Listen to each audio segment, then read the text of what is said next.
Don here from the board. I'm just going to check on my side screen to see when things will actually turn up on YouTube. So obviously there's always a bit of a delay, and things have now just rolled over. There it is. Probably about a 10-second delay, roughly 8 seconds, 6 seconds. So right now I'm just talking to myself because there's actually nobody watching the stream. But if you're going to be watching this later on as a video on demand, then yeah, thank you for checking out the video. So today it's a Monday, and I actually have a day off work. I have a lot of excess leave, and it's a little bit of a requirement for me to make sure that I don't burn out from work, and so I've had to take the day off. So I thought I would do a bit of random sculpting, in that I had some tools that I got from Taobao a while ago when I bought a whole bunch of stuff from Taobao, and I just haven't been able to use them. The last time I did any artisan sculpting, any artisan work, was actually for November last year. So we're looking at, what's that, a good 5 months now. And I just figured now is just as good a time as any to sort of get back on the bandwagon. So thank you very much for our first watcher of today. You're more than welcome, of course, to lurk if you want, but you can also hop into the chat channel and say hello. So I just thought I'd acknowledge that there is actually somebody watching. So I'm just going to switch over to, first of all, my usual desktop view, and you can check out what is happening. Oh, the wrong one. So my setup for today for this live stream and what you're going to be seeing is that I've actually got my sculpting tools over here. As you can see, I've got a couple of things in packets that I haven't opened yet. What I've got is a keycap that's mounted on a synth. It's a DSA keycap. I've got some CX5. It's actually a blend of both hard CX5 and soft CX5 that I got a really long time ago, and you can see how little I've actually used across the different things that I've sculpted. And then I've actually got my headset webcam thing that I created ages ago that's actually mounted to my quad hands for a much closer down view. I had thought about actually wearing this setup to do the sculpting so that you could actually see it from my perspective, but I felt that with how much I move my head and the relative movement, it might not be very pleasant for everybody, especially maintaining focus and the actual correct position of what I'm working on in my hands. So what I've done is I've just mounted it in a fixed position, which will allow me to sort of focus on what's in front of me. Now what that does mean though is I will actually be working, shall I say, remotely, because there's quite a bit of a distance between myself and this workspace. So if I take my front facing camera and tilt it down, you'll see there's actually quite a bit of a gap here. So what that means is I will actually be working off my screen in front of me to see the detail. So hopefully that'll all turn out okay. So let's just have a quick recap of some of the things that we're playing with today. So in terms of sculpting medium, I used to use a non-sulfur sculpting medium. It was just a clay, a modeling clay. And it did the job that you would expect, you know, modeling clay to do. But one of the features about that modeling clay is that it was very soft. It left fingerprints in it, and even though it was actually touted as a hard clay, it was actually quite easy to smear, and if you accidentally touched it or bumped it, it would actually leave imprints, especially fingerprints. So talking to some of the others who do a lot of artisan work, they said you got to get onto this CX5 stuff, and there it is, CX5. You can see it's embossed into the surface. Now this is CX5 hard, this particular cube. When you buy it, if you can buy it, because it's actually quite difficult to get hold of it sometimes, it comes in a 6 block, so it's a 2x3. So this is only one chunk of that 6 block, and it's relatively affordable. It's just difficult to get because it's not always available. So I was lucky enough to ask Cos from Cos Caps, who actually did a buy with Crap Caps in Malaysia, and he was more than happy to actually send me some, because when he bought his lot, he was like, I'm not going to be getting through this anytime soon. Now, I do apologize for background noise, but it is a weekday and I live near a main road. Now you can see there's the S on that indicating soft, and you can see I've taken a lot more off the soft because the soft is actually a lot more workable compared to the hard. The hard is much harder, but the advantage of this stuff is that you can actually blend it.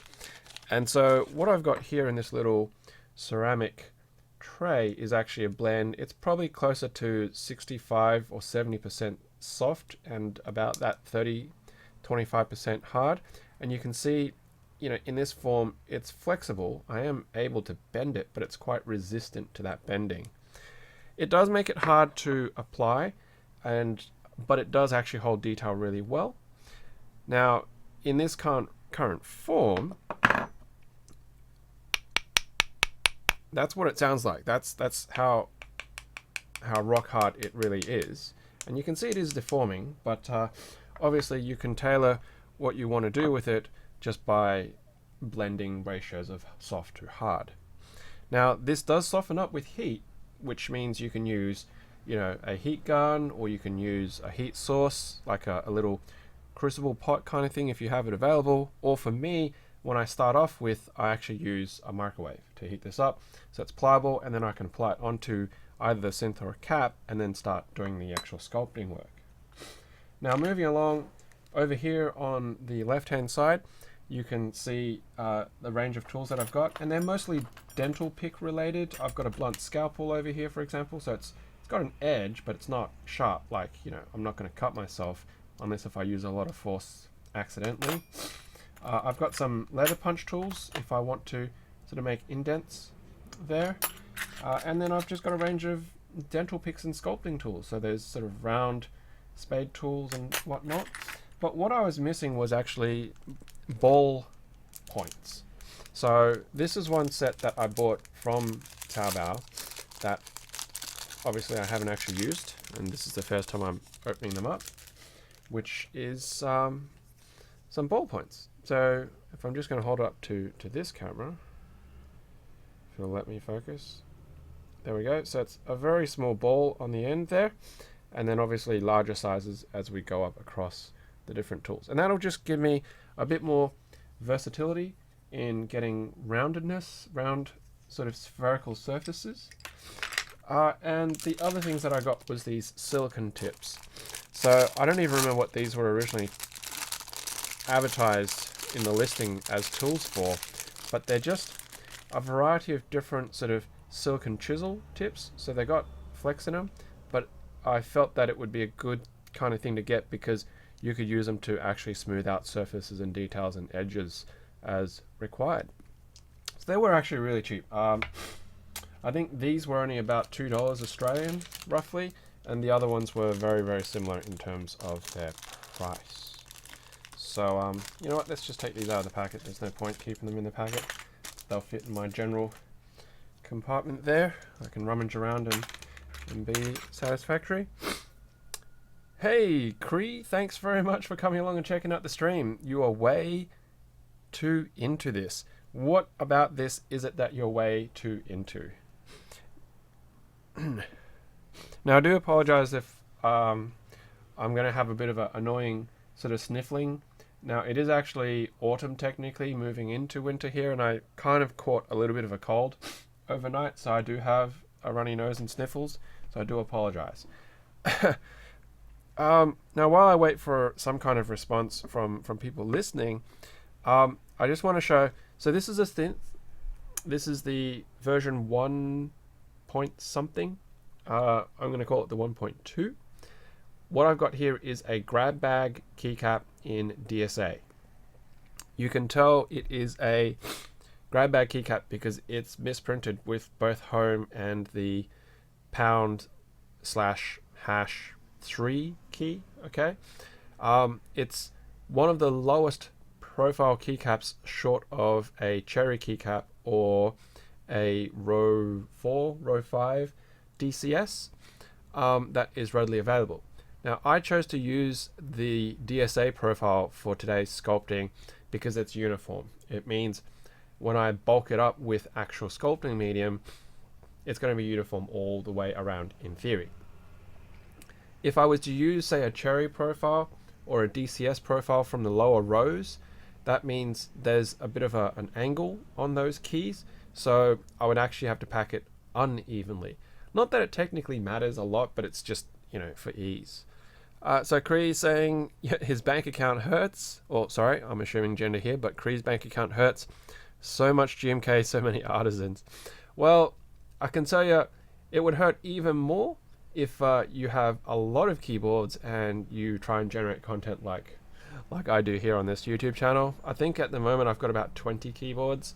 I got 5 bags of grab bags. I got 2 synths, and I've made Artisan, so my bank account definitely doesn't have a good time. So at this point, what I'm going to do is I'm just going to switch over now to the alternative camera. See if I can be successful. There we go. Okay, so there is that lower view that I'm going to try and work with, and hopefully the camera is going to retain some sense of focus while I work, and this hopefully will allow me to actually sculpt. If not, we're just going to have to play it by ear. Not sure what it's trying to maintain focus on at the moment, because it's obviously not the keycap.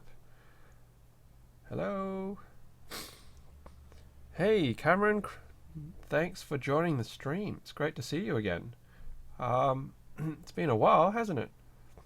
Not quite sure what it's trying to maintain focus on. Come on, get back into focus.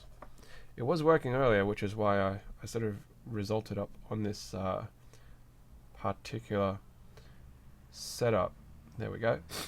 Now, what I am going to be asking for people here is, what should I sculpt?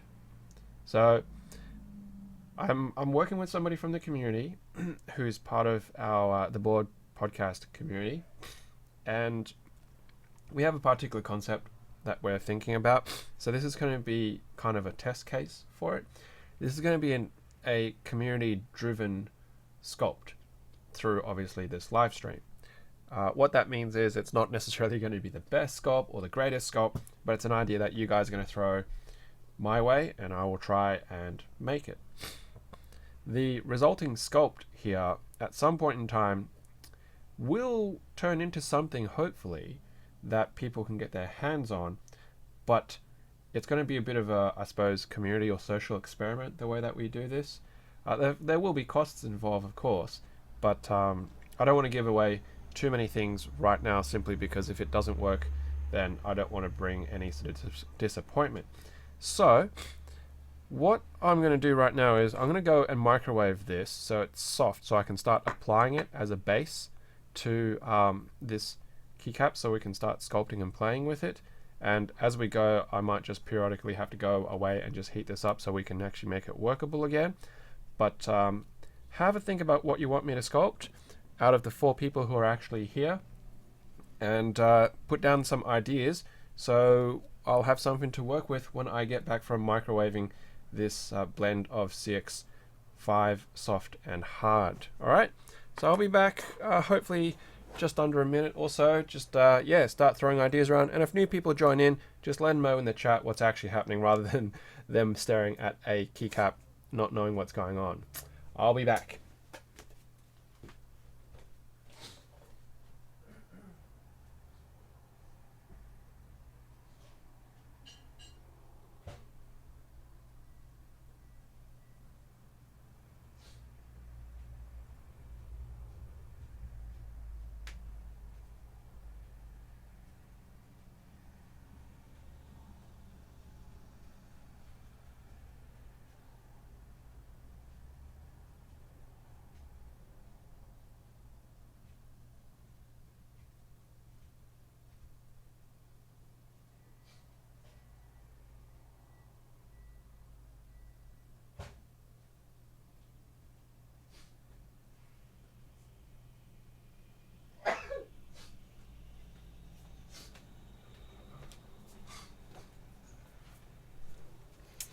Alright, so I'm back. Sorry if you heard me sneezing in the background there. What you can see now is there's the medium. I don't know if it's going to show, but it's got a bit of a glossiness to it now. And you can see how soft it is. I'm just touching it, and it's just like putty, absolute putty. That was 25 seconds just then in the microwave. So while it's actually in that kind of state, I'm going to start packing it on to the keycap.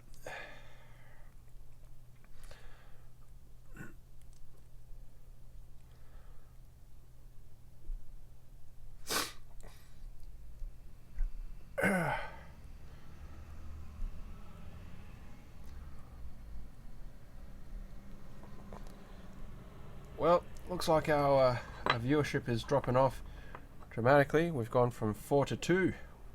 I'm sorry for those who decide to come along for the early ride. Is not meeting up to your expectations or standards, but hopefully we might pick up some more people. Oh, we're back to 3, which is pretty cool. Not that it technically matters. I don't even know what the time zone is in different countries right now, so this was just a convenience for me to stream right now, so I thought I would, and there you have it. That's why I'm doing this. Now, Cameron's the only one that's thrown out an idea, which was to do the board podcast logo. It's not a bad idea, but I don't know if it will really be as widely sought after from the community as such. Okay, so it's starting to firm up a lot more now. See if I can retain focus there.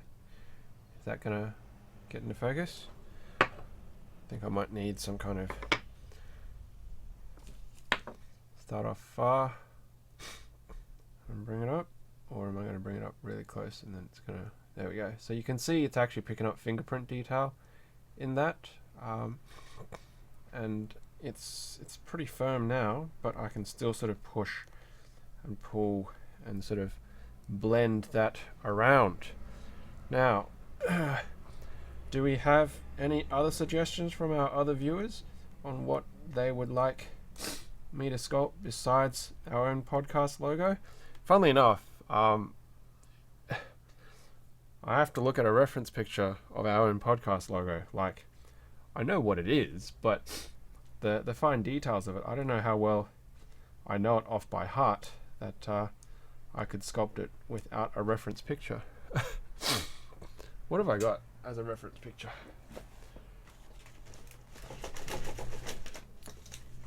Yeah, got so much stuff happening.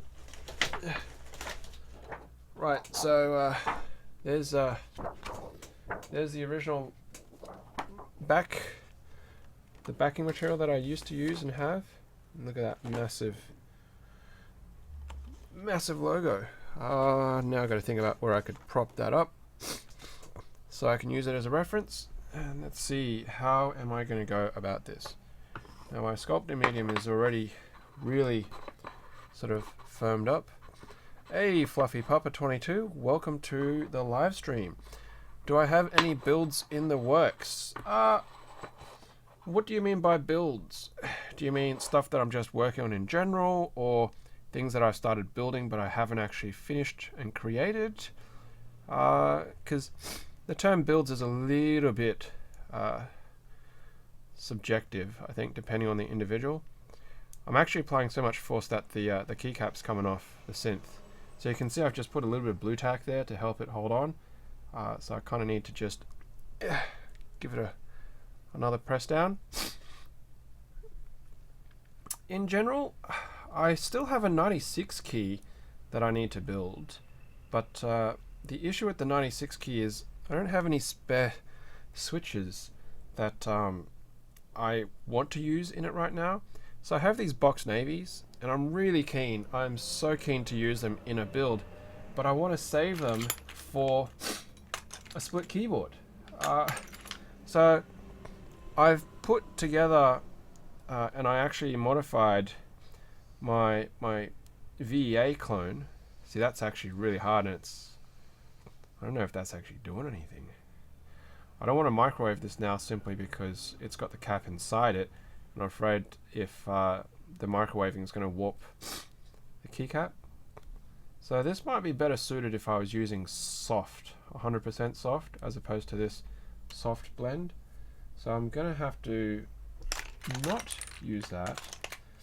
And I'll have to use one of my other tools to sort of smooth that. So yeah, my apologies. I just got a bit distracted there. What was I saying? Yes, so I modified my VEA clone. Oh, bit of truck passing by behind. And I put box jades in them. And I'm absolutely loving the experience. I've improved with my typing speed and accuracy back on the split keyboard on the VEA clone, and it's doing really well for me at work. So I was half in mind about taking out the jades and putting in the navies, but then I thought, you know what, I want to actually go down the path of designing my own split PCB, which is exactly what I've done. Now, if you've seen my Instagram account for the board, rather than my non-keyboard related Instagram account, I sort of put like a little sneak peek picture of that PCB, and I haven't got a prototype yet because I'm still trying to save up the money for it, and I need to buy some extra parts like the TRS jacks that I used on the actual PCB footprint. So that's one piece of keyboard in the works, because I'd really like to be able to put the the box navies into something like that. At the moment though, there's a hiccup besides getting the PCBs, in that I don't have a case designed for it. That's a bigger challenge, because the box navies require a plate, since they're plate mounted switches. I do wish that Kale offers PCB mount version of their switches, but they don't. So you have to work around that. Now I could just get an acrylic case, I suppose, and plate done for it, but that's not the vision that I have for this split keyboard. So it's probably going to be quite a while before that particular project actually comes to fruition. So at the moment, what I'm doing here is, you can see it's kind of out of focus, is that I'm just trying to smoothen out all the sides of this keycap and just blend all the marks in. How many TRS jacks do I need, says Cree? Well, I would need 2 for each PCB, and ideally I'd have to go and get 10, because when you manufacture them as prototypes from most fabrication houses, the minimum amount that you're going to get is 5. So that's the MOQ. It's going to be 5. So, you know, to make it effective and something that I can actually put together and test, and maybe even offer to people in the community who are interested, would be to have at least 10 of those jacks. In terms of Jollymon helping me, there's actually a couple of people here locally here in Australia that have the ability to do laser cut stuff for me, but once again, it's not as straight and simple as doing a plate, because then you need case layers and stuff like that. And with a split keyboard, I don't know how the whole KLE and Swill KB thing works together for split keyboard acrylics. You probably have to spend a bit more time and effort actually tweaking it, or doing it into CAD or in something like Inkscape and SVGs and stuff like that to get the end result. I'm not 100% sure. I haven't really gone down that path yet, but it is something that I will obviously have to think about and look at some point in time. Now, it's really hard working so far away and the camera not maintaining focus, because I can't see if I'm getting all the details, whereas if I lift it up to my view here, then I can, but obviously it means it's out of the camera view. If I cycle to my sort of upper desk camera, it'll probably be better in focus, but then you don't see the detail of what I'm doing. So it's a bit of a trade-off. I'm sorry that my experiment with my camera setup isn't working as well as I had hoped it would be, but that's just how life is. Now, if you've been listening to the podcast, and I don't necessarily expect everybody has. Just going to flip that over so you can see what's happening on the underside here if it's going to focus. There we go. You can see how even or uneven. Why is it losing focus? I don't know what it's losing focus to. Come on, get back. There we go. You can see sort of the amount of 6.5 I've got around the sides. It's fairly even, actually. I'm pretty happy with most of that. So now what I'm going to do is I'm just going to trim that excess off. Yeah, so as I was saying, if you've been listening to... my nose is getting worse. The podcast, I've been talking about stuff that I've been doing at work about macro pads. So I raised, and for those who haven't been, a short recap was that my workplace has continuous improvement opportunities. So employees are encouraged to submit ideas that they think would be beneficial or of benefit to basically the company in general. And that can be anything from how we do our work to quality of life improvements. So for example, people have said we need to be more environmentally conscious, stop using paper cups in our cafes and stuff like that for coffee, and get rid of plastic knives and forks, get bigger bottles of milk to reduce the amount of plastic being used, and so on and so forth. I was like, well, everybody's on the same bandwagon with those. Why not throw in a slightly different idea? And so I raised the concept of, well, can we use macro pads at work to increase our efficiencies? Because a lot of things that a lot of people do on a day-to-day basis is very repetitive. So I brought in one of my macro pads. It was actually one hand of my Let's Split, had it flashed up, and one of the people in the offices was able to use it, and it cut down about 13 steps. 13 regular actions that they did on a database to process data. It was programmed into the Pro Micro, and with one button press, something that would take her minutes to do, it did it in about 90 seconds. So, not necessarily a massive saving if you think about it, but it reduces a lot of error along the way. And from there, the idea really spawned. The idea really took off. We did a presentation to some people who have funding ability and approvals, and they've actually said, we really like this idea. We're willing to put some money towards it at some point in time. Let's continue to flesh it out and develop a business case for it. And that's where we're at. Now, I've actually developed a prototype, a 3x3 prototype for hot swaps, and I've also developed a 3x1 promotional PCB as well for the business to use, which is where we're at with that. I've ordered them, they're on the way, and in theory they actually should turn up on my front door sometime tomorrow. Well, I actually technically have to go down to the post office newsagent to collect it because DHL won't deliver to my apartment, which kind of is a bit silly.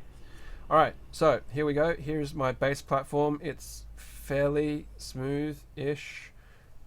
Camera's not doing a really great job of this. The lighting's not fantastic. You can see all those dirty dust particles and whatnot that's been imprinted on here. Hello, M47. Hello indeed. Now, I'm going to ask once more, now that we have 6 people, and I'm not discounting your suggestion there, Cameron, about doing the Board Podcast logo, but I feel that, there might be better sculpts to play with than the Board Podcast logo.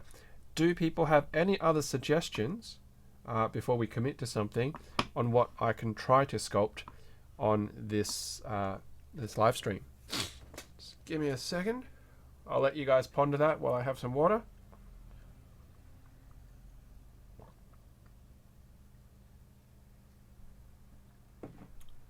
I'm going to try and turn on the light and see if it's going to help, but I don't think it will because the light's going to be blocked by the camera setup.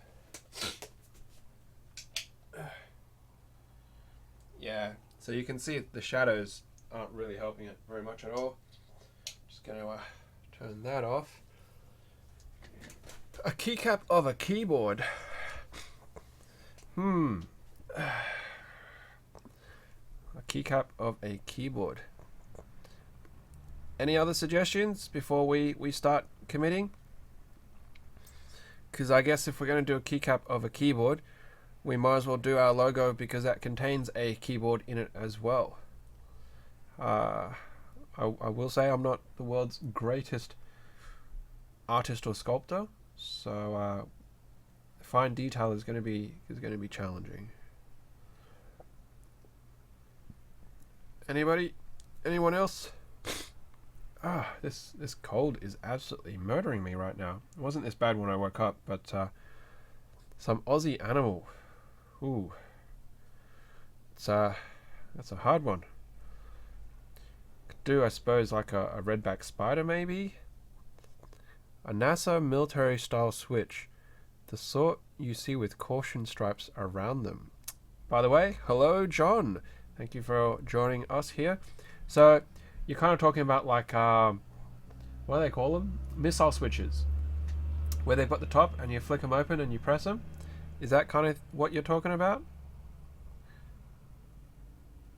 Missile switch? The only thing I'm thinking about with that is working on verticality, but that's not a problem. That's just part and parcel of it. All right. A missile switch. Okay, I don't mind that at all. I think that's workable. I mean, it does have detail, but less detail than a keyboard. So I think John Matthias wins for the moment until we discover how badly I will represent a missile switch. All right, so what I'm doing with this wooden block is I'm just flattening out that surface a little bit, because obviously if it's going to be a switch surface, we're probably going to have to start off with something relatively flat. Make a plum. Plum. Well, I suppose I've done a sakura before, but a plum's not an Australian animal. Although it's a completely different person who made the suggestion. A plum, hey? Alright, now, do we want to engrave inwards or do we want to build up and outwards on this? John, since it's your suggestion, what would you like to see? That details are carved downwards? I don't actually know how deep, by the way, I've got this CX5 layered on, so that's something that you have to also consider, is how much depth you've got to work with versus building up and outwards into a solid form. Now, as you can see, this is completely cooled, and it's so hard that the pieces actually bounce. So, of course, I would have to go back and heat this up again if I want it to be soft and easy to work with, as opposed to kneading it a lot with my fingers to actually get it into a working state. Now, I need to probably find some kind of reference image to it, perhaps. Let's see. This is actually a really interesting experience, because I've actually done kind of work remotely through microscopes before. In my former past life and education, I was actually a microscopist for a while, and you look through eyepieces and you do stuff on very small things, but they seem like a mile away because you've got this big hulking microscope in front of you. This is kind of like that, because I'm working on something that's far away and it's also small in context, but I'm visually referencing distantly my hands and also on the screen in front of me. Whoa. Hello, Dan MB. Good morning. Good morning to you. Where do you hail from, Dan MB? If you've come on before, I do apologize for not remembering, because it's been a while. So much so that I would say most people here I actually also don't remember where, but I would hazard a guess that probably majority would be US, because most Australians, unless if they're on school holidays, would probably be working. Alright, so I'm starting here with a block. This is going to be my foundation block of sorts, and that's going to kind of sit somewhere in the middle, something like that. This is going to be a you're in a uni lecture. Oh my god. Cameron, what are you doing, mate? You're meant to be focusing on your lectures, on your studies. It's what you're going to uni for, isn't it? Obviously, it's not very engaging that you're actually watching a live stream on Artisan Sculpting. What I'm going to do... oh! That Daniel! Okay. Scarf Daniel from the meetup. Is that right? I'm going to look up a reference picture. He has his priorities. Well, yes, but at the same time, it's pretty important to, study and get your studies right. Okay, so I kind of got that sculpted at the moment, and that would be like in a down position, because I feel later on, if you were to actually make a silicone mold for that, that would probably be better than if it was in the up position, because you're going to have overhang issues. But now I think that's probably not actually high enough, so I'm going to need a bit more bulk to work with. Okay, could be teaching the class. Well, I would say that is not necessarily out of the question. I've been in many classes where they've run things, or they've got a bit of quiet time and you can see them on their phones and stuff like that. So running the class is not completely out of the question. Oh man, this is how solid has this become? It's completely adhered itself to the surface of this ceramic dish. You can see how hard this stuff is. So if you ever decide to get CX5, I would say start with the soft, because this is a blend of soft and hard. This is a blend of soft and hard. Yeah. So how's everybody going anyway? I haven't really had much chance to just ask people in general what they're up to, and things in general. For me, I'm obviously dying of a cold. I've got a day off at the moment. Podcast is still going. Kevin's been a bit under the pump with his new role. Excuse me.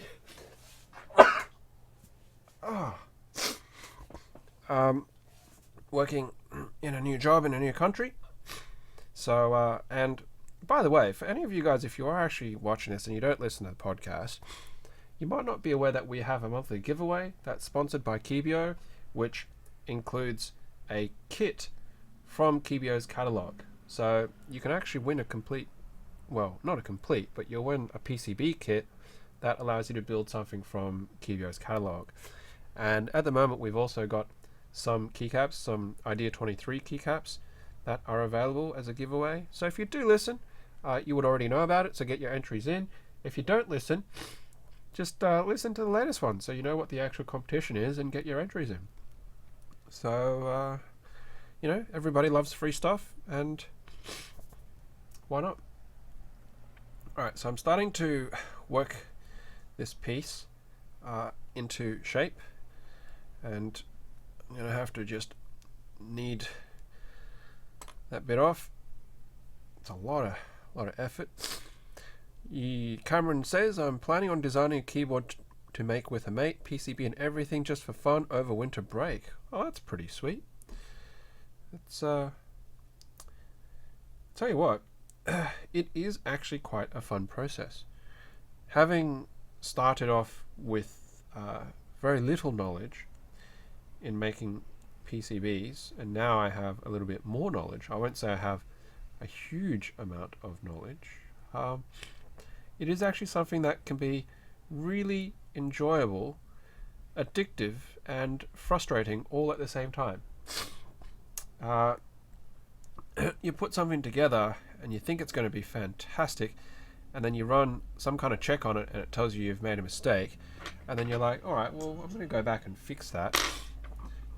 Or you completely forget about it, you get it manufactured, and then you discover that one of your traces don't work because it's not connected, and then you have to wire bridge it, which is exactly what happened to me on one of my PCB designs. So yeah, so I'm just using this ball tool at the moment to sort of push in and merge these two halves, only because sorry, it was off camera. This focus thing is terrible today. Hey, wait, there we go. I do apologize. It is not going to plan with how I intended for this to be. But I suppose the worst case scenario here is that we're just hanging out and having a good time chatting anyway, even if you can't see very well what in the dickens I'm doing.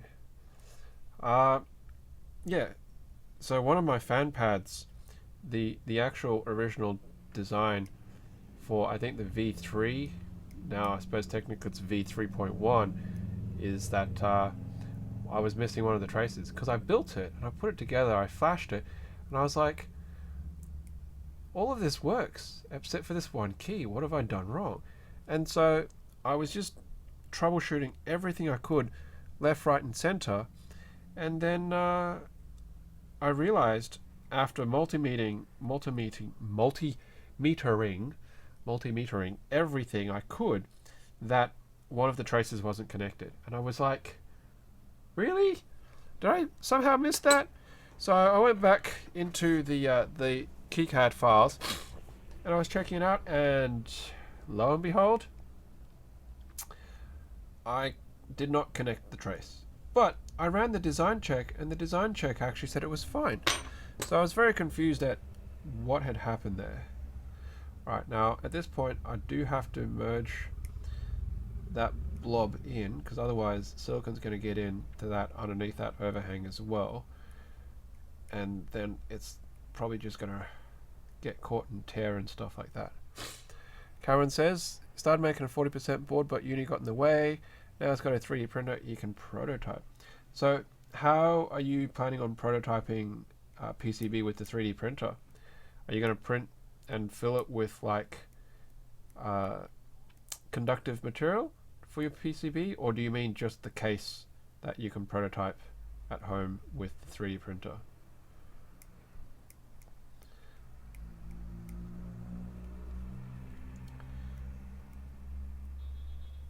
Alright, so I'm just trying to blend in that surface and smooth it vertically down.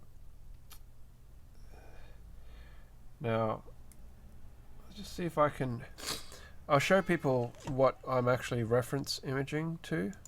So I'll just bring that up and right monitor.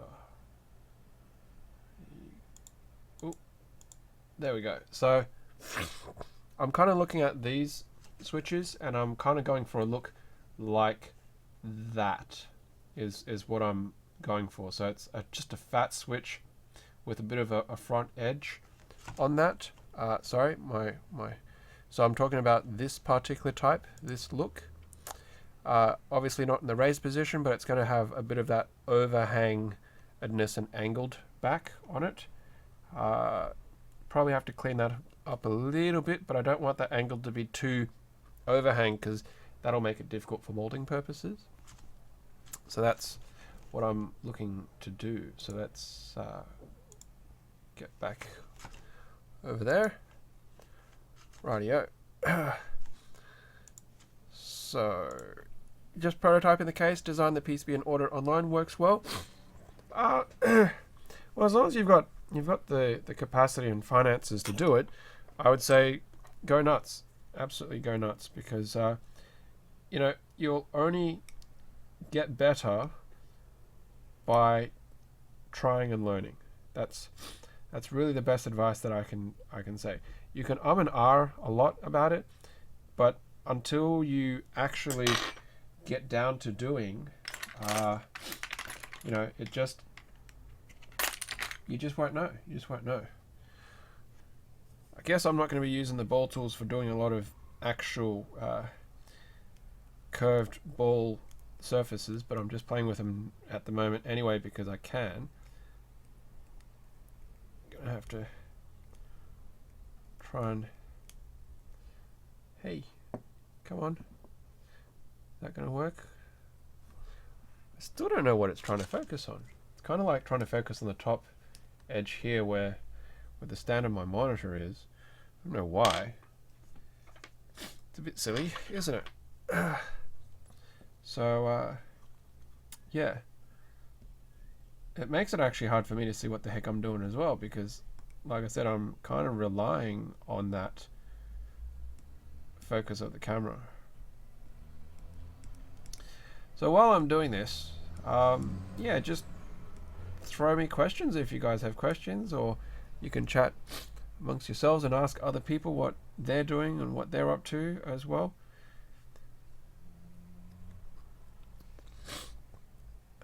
It's not like I have a topics list for live streaming, so go crazy. Can I set it to fixed focus? No, I cannot set it to fixed focus, John. The reason why I can't set it to fixed focus is because these are webcams. They're very simple webcams designed not for super close kind of activities. If I switch over to my top-down view, yep, it's probably got a better stability. It's not trying to focus in and out, but you're just not going to see the detail. So what do you think? Do you guys prefer me to remain on the top-down view, a bit more traditional? It just means I can work closer to me, but you're going to see the top-down profile rather than the front angled profile. I don't have better cameras.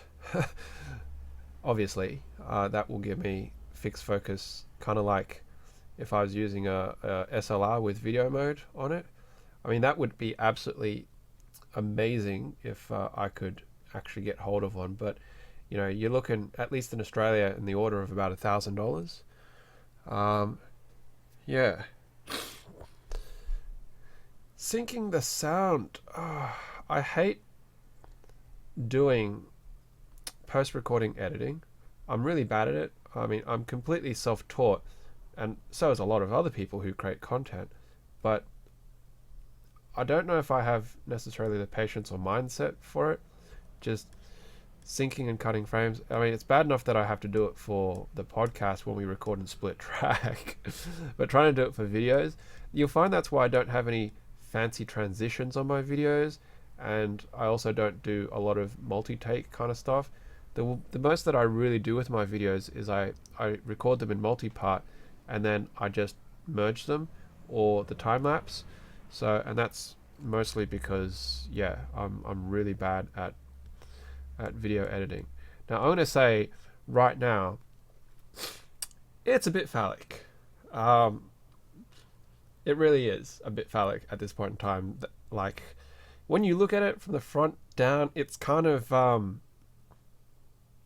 hanging. Just saying. Alright, so feedback. Do you want to go back to the other camera or the top-down camera? Because if I'm going to go with the top-down camera, I'm just going to move all the stuff so it's not in the way. Whereas if you want to go back to this camera at that closer view, I'll switch back to it and continue to work in front of it rather than higher up, which I'm doing right now. Let me know. I think if this keycap actually ends up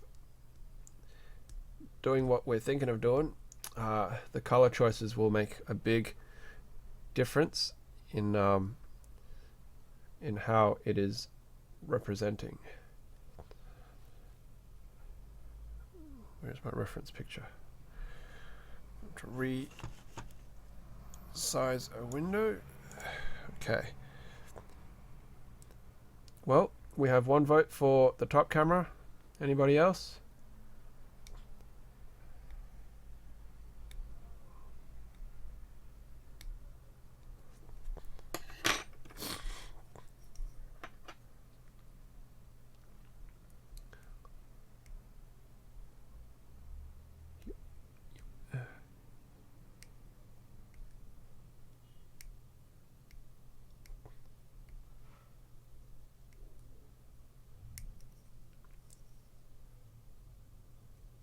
Radio silence. Oh, it's not that bad.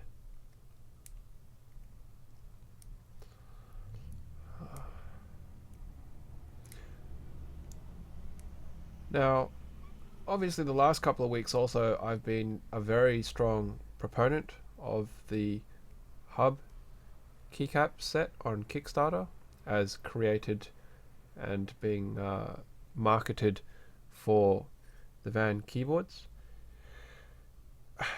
It's a really difficult topic on hand because I want them to be successful because of all the reasons I stated many times about that keycap set.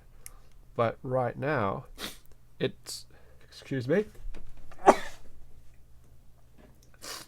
Oh.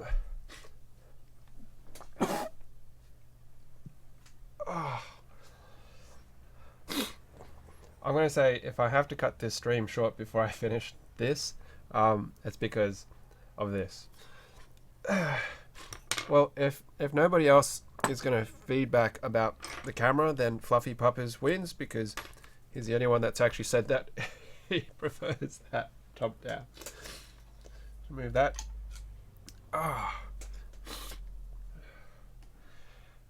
Put that on my wife's chair since she's at work.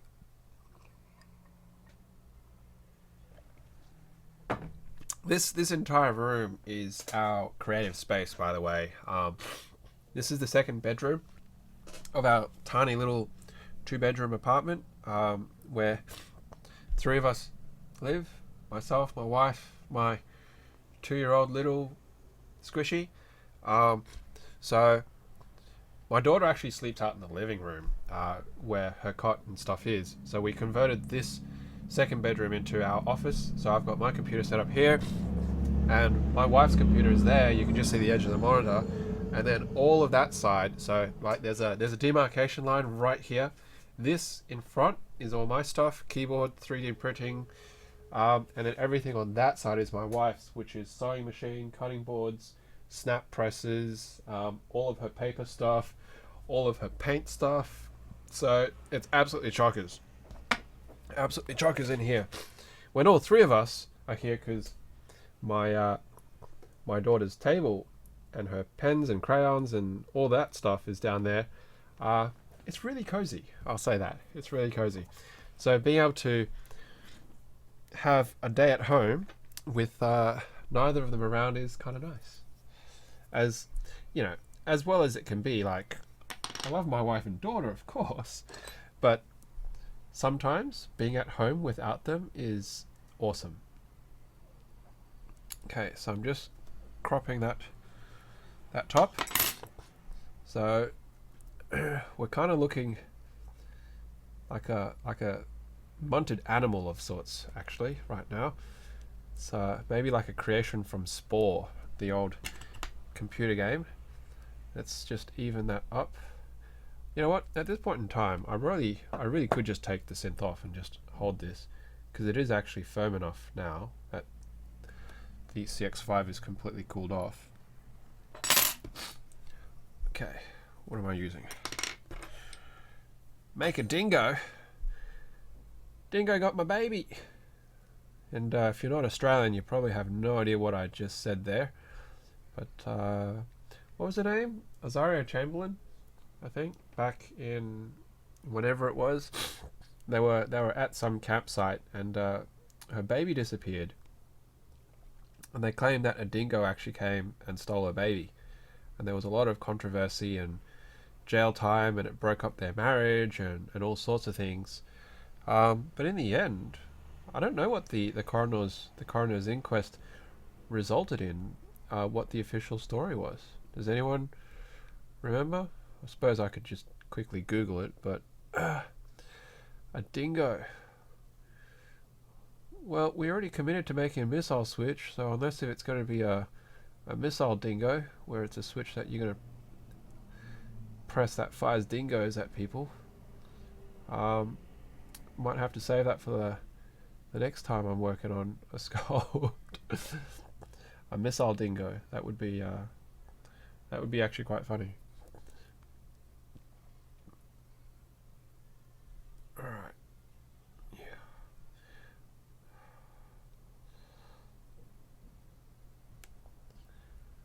I believe they had reason to believe it actually was a dingo. Okay. Alright, John. Great to see that there was some kind of evidence about that.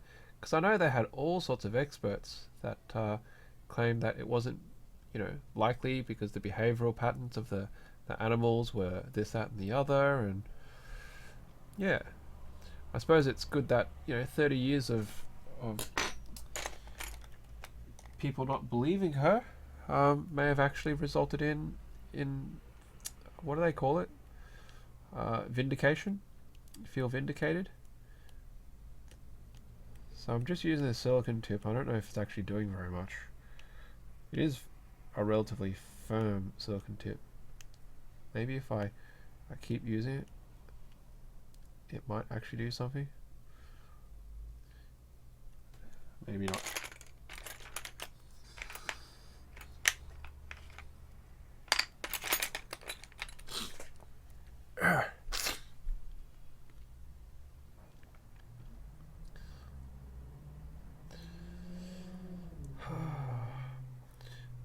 I suppose now's just as good as any time to get feedback from you all, since you're here actually watching this live stream. What do you guys think of the stuff that I do, what we do on the podcast and on the YouTube channel? Like, be as honest as you like, really, because it's the only way that we're going to be able to change, develop, improve. Yeah, and I don't mind if people want to be critical as long as it's constructive. Water with the silicone brush would work to smooth the sculpt. So with this stuff, because it's so physically hard, I don't think water would actually.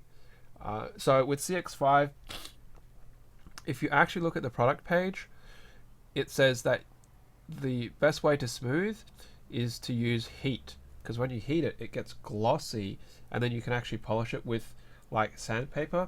With CX5 hard, you can actually sand it. You can smooth it. You can use polish cloths to get that buff and shine on it.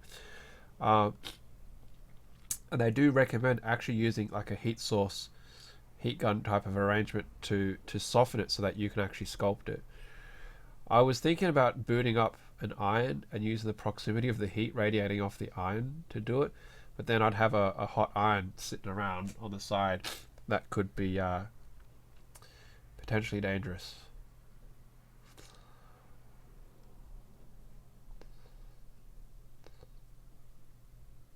But going back to the feedback part, we've been around for a year and a bit now. It'll be 2 years coming up on the podcast in August.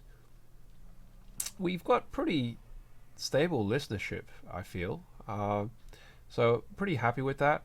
And even looking at other people who have similar kind of products, for example, looking at Keybtown, which is a new podcast series on mechanical keyboards, which is hosted by Work Chill and Comatose and I think Tennis somebody.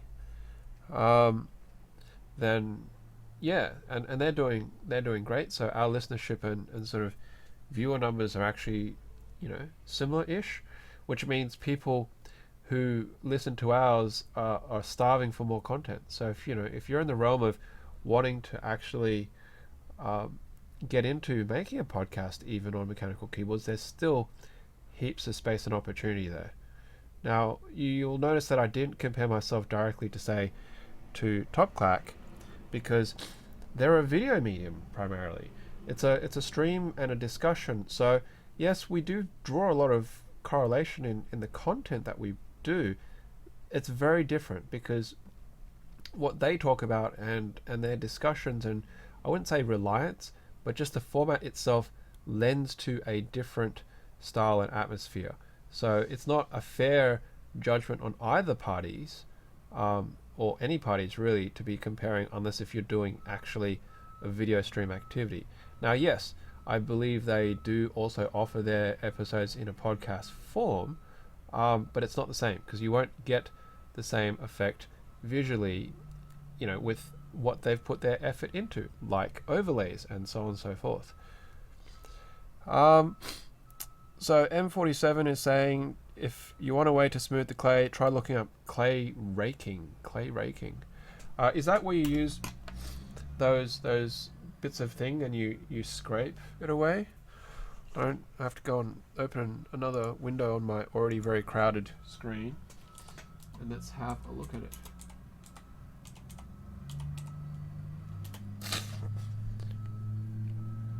Clay raking. Yes, okay, so it is using those tools that I do not have in my collection. It's like a strip of metal that's flat and you scrape. I do not have that available to me, unfortunately.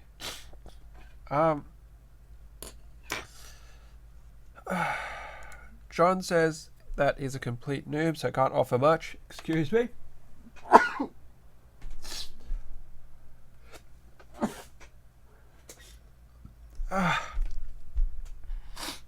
And he's just modded his second mechanical keyboard. Matthias quiet clicks with click play.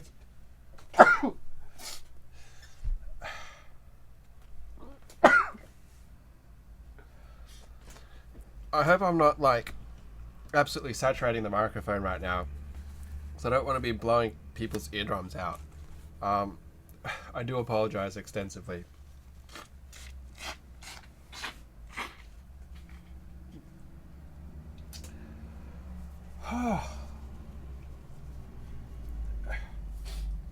Okay.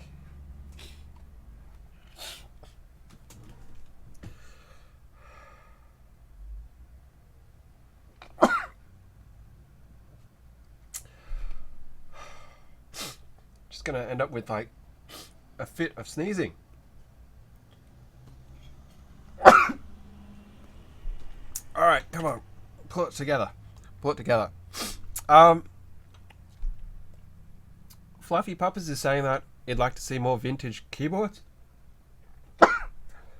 The problem with that is, I don't have access to a lot of vintage keyboards.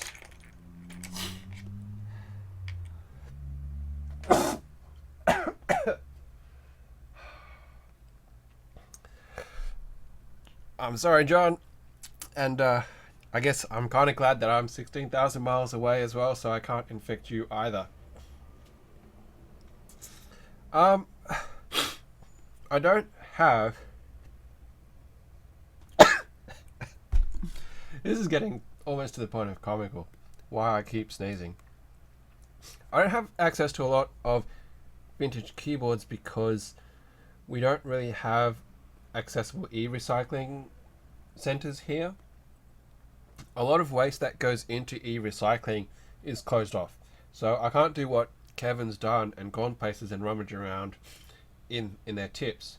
We have very different regulations in regards to recycling and safety and health and insurance related matters for businesses that prevent a lot of this activity. Now, yes, you can go to salvage stores. So we have St. Vincent de Paul Society, and we've got the Salvation Army, and we've got cash converters and things like that, where you can actually go and buy secondhand goods that people are donating or getting rid of. But a lot of those stores and centers don't hold a lot of electronics or those kind of devices because they don't sell, and they believe that they don't have a lot of value because typically they move things like books or kitchenwares or furniture.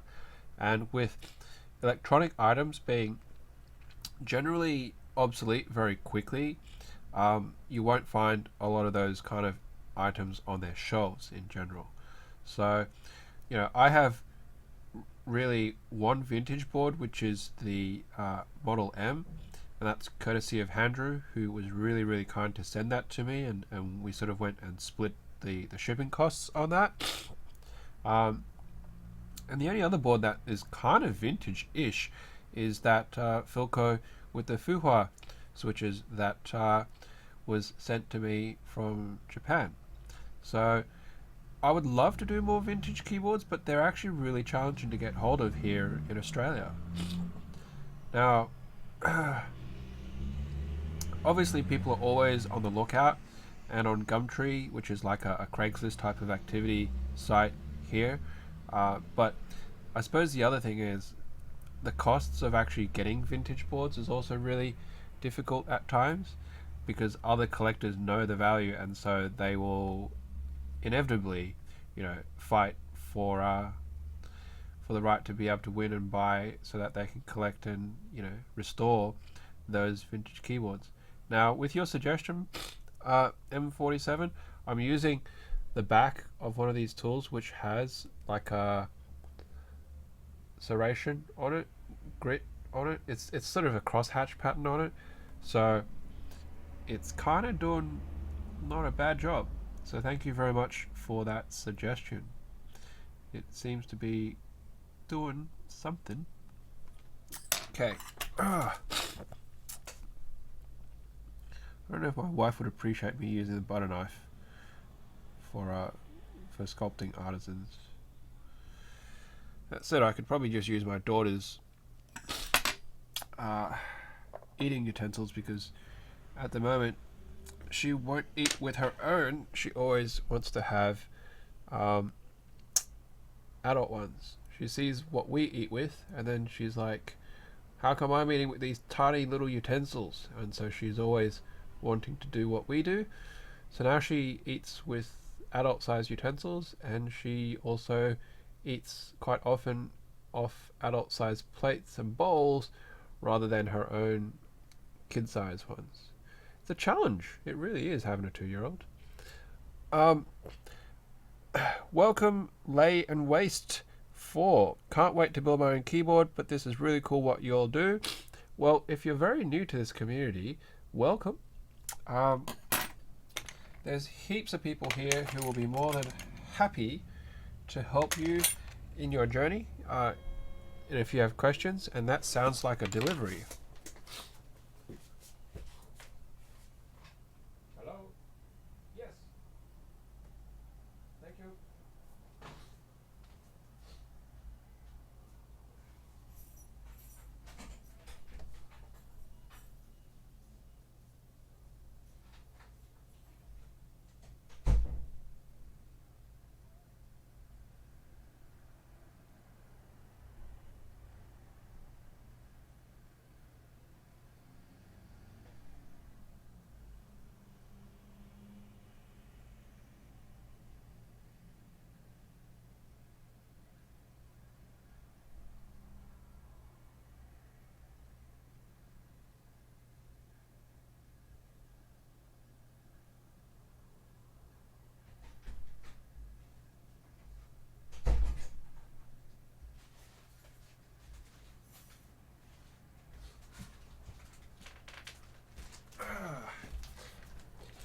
Whew, I'm back, and check it out.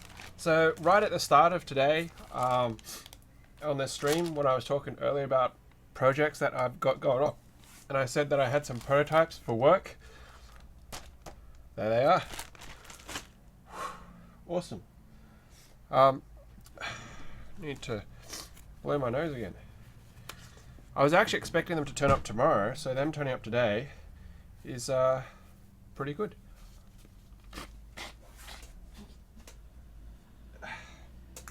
That said, it's a little bit disappointing because the instructions I'd left with DHL was actually to have them go to a pickup point so that I could go pick them up, and they appear to attempt to have delivered them here to my home. So it's a little bit weird. Alright, sorry, my chain of thought has been broken because of that delivery. What was I saying just before? If someone would like to remind me. Besides, I think difficulties of my daughter using her own cutlery, crockery. Was that the only thing I was talking about, or was there actually something keyboard related? Trying to smooth this.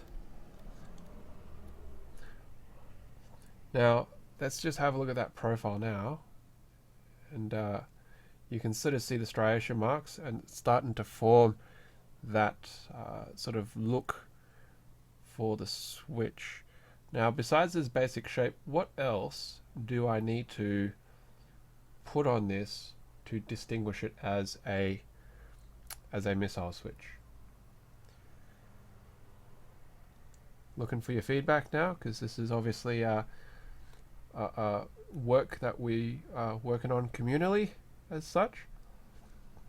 I don't know if the silicon thing is doing anything or not. It might be, just very slowly with a lot of pressure.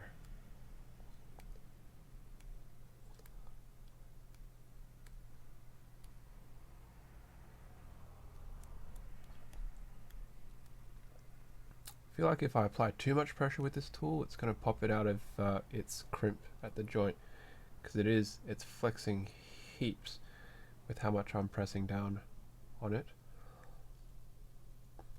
But it does look like it's doing something. Maybe if I hold it on the blue bit and use that, that'll be less of an issue.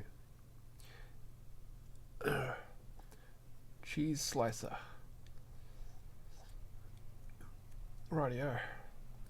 Well, that short little sprint downstairs to pack up the package from the delivery guy seems to have made my nose stop running temporarily, which is always good.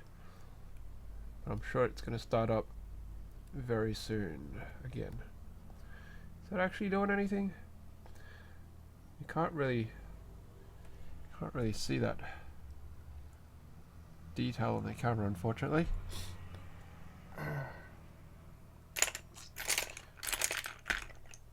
Alright, I'm just gonna have to use one of these guys to keep smoothing it then.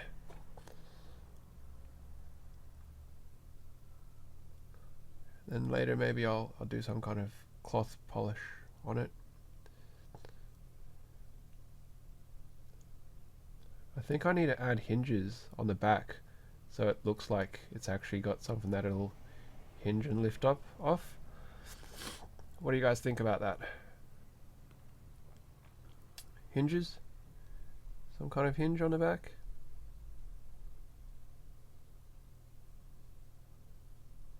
Do I need some kind of extra detail on the sides, on the front of it, on the underside of it?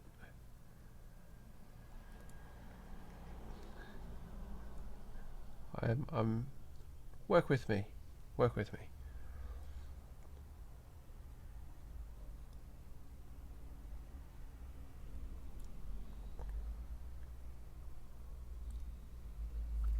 Actually, I can turn the light on now. I don't have that rig. Yeah. Maybe a danger symbol. Okay. Danger symbol. How would I do a danger symbol? I have to have a think about that. A radioactivity symbol.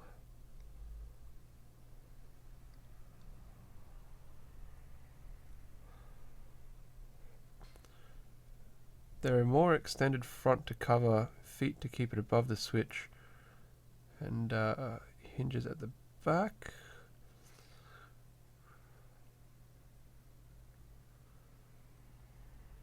More extended.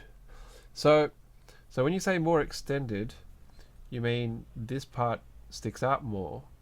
Now, I didn't want it to be too much overhang because of what it could be potentially posing for making a mold. So if I just go back to the the reference.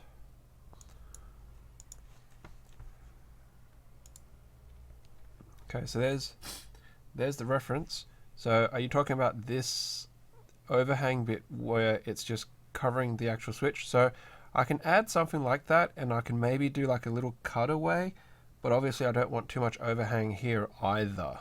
So that part I've tried to reduce it so you don't have too much overhang, simply because the silicon to get under that is actually, it's going to damage the mold progressively depending on what kind of material that you're actually using.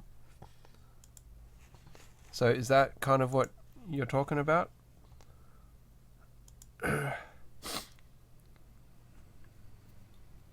He's not going to be able to send a link in a pure link form because it's kind of disabled in the chat to prevent people linking stuff that they shouldn't be linking in general. Yeah, okay. So the cutaway part that you're talking about, all right, I'll get onto that, which should be good. So let's see if I can just accent that overhang a little bit better.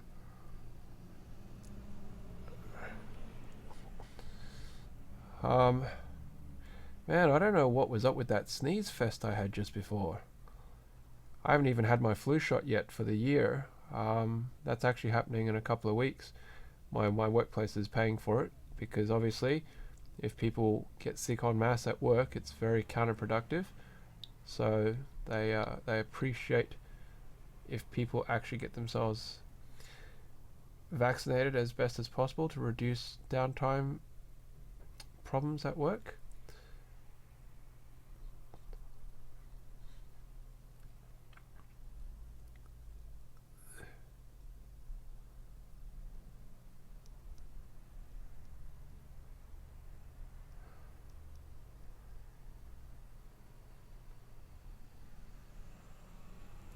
Right. So I've kind of smoothed that out reasonably-ish. This year also, just in talking about things in life in general, is my 20th high school reunion. How crazy is that? It's been 20 years since I finished high school. It's just absolutely gobsmacked that time has passed so fast. Yeah, it really, really is.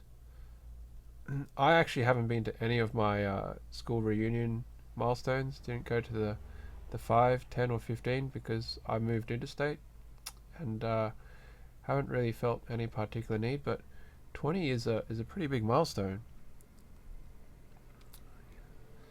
Thinking about it, but I was talking to my wife about it when the details were starting to emerge, and I was sitting there thinking, the date for this reunion is really, really familiar, and I know that there's something going on in this date, but I don't know what it is. And I was sitting there thinking about it, and then it hit me, and I said, I know what that date is. And my wife was like, really? Okay, what was it? And I told her, and she just laughed and said, well, which one are you going to go to? So I'm going to tell you the date, and you can tell me what else is happening on that date that I might be interested in. And it's July 28th.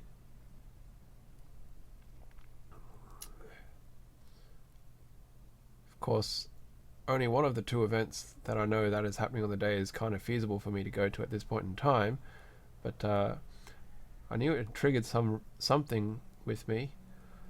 Sorry, I've just been working off the camera and not even realizing it because I'm so focused on actually shaping this piece.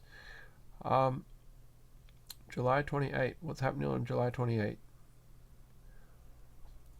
Anybody?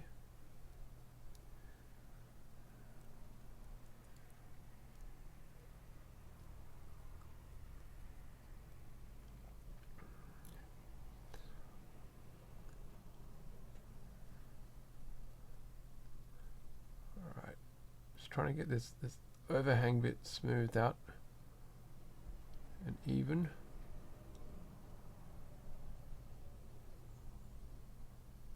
Okay, so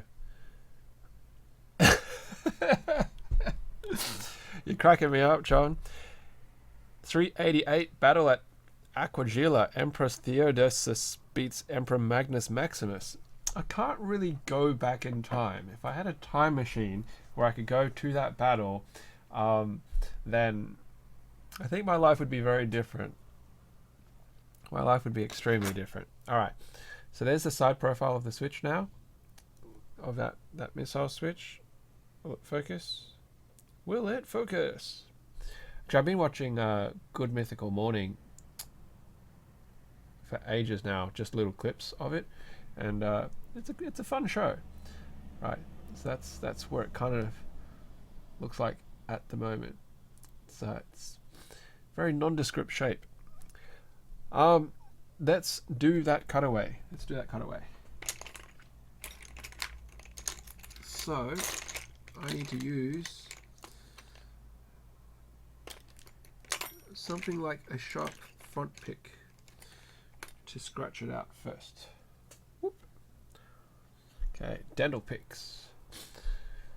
How high do I want to go? And I want to curve it upwards, so it's going to be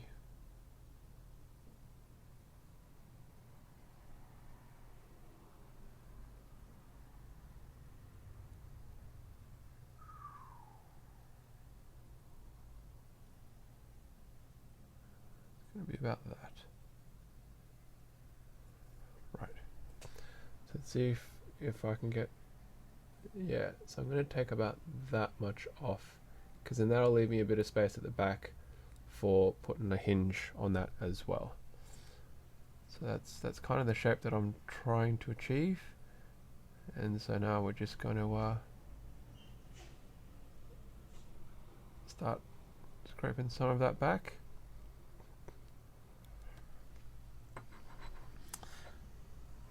So if nobody else is going to have a crack at what July 28th is, it's a Seattle meetup. It's the Seattle meetup. Now, of course, I would love to go to the summer Seattle meetup,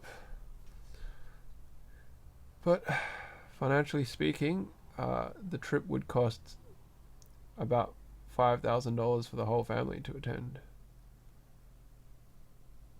And it kind of wouldn't be really fair upon my wife if I decided to go fly into Seattle for a keyboard thing and just leave her at home with our daughter. So me going to interstate to Brisbane to attend my high school reunion is a little bit more affordable than going to Seattle to start with, and she can actually still go to Brisbane and just not attend the reunion if she wanted to, and just hang out and go to art galleries and museums and stuff like that, and it'd still be cheaper than flying to Seattle. Be cheaper than flying just one person to Seattle too.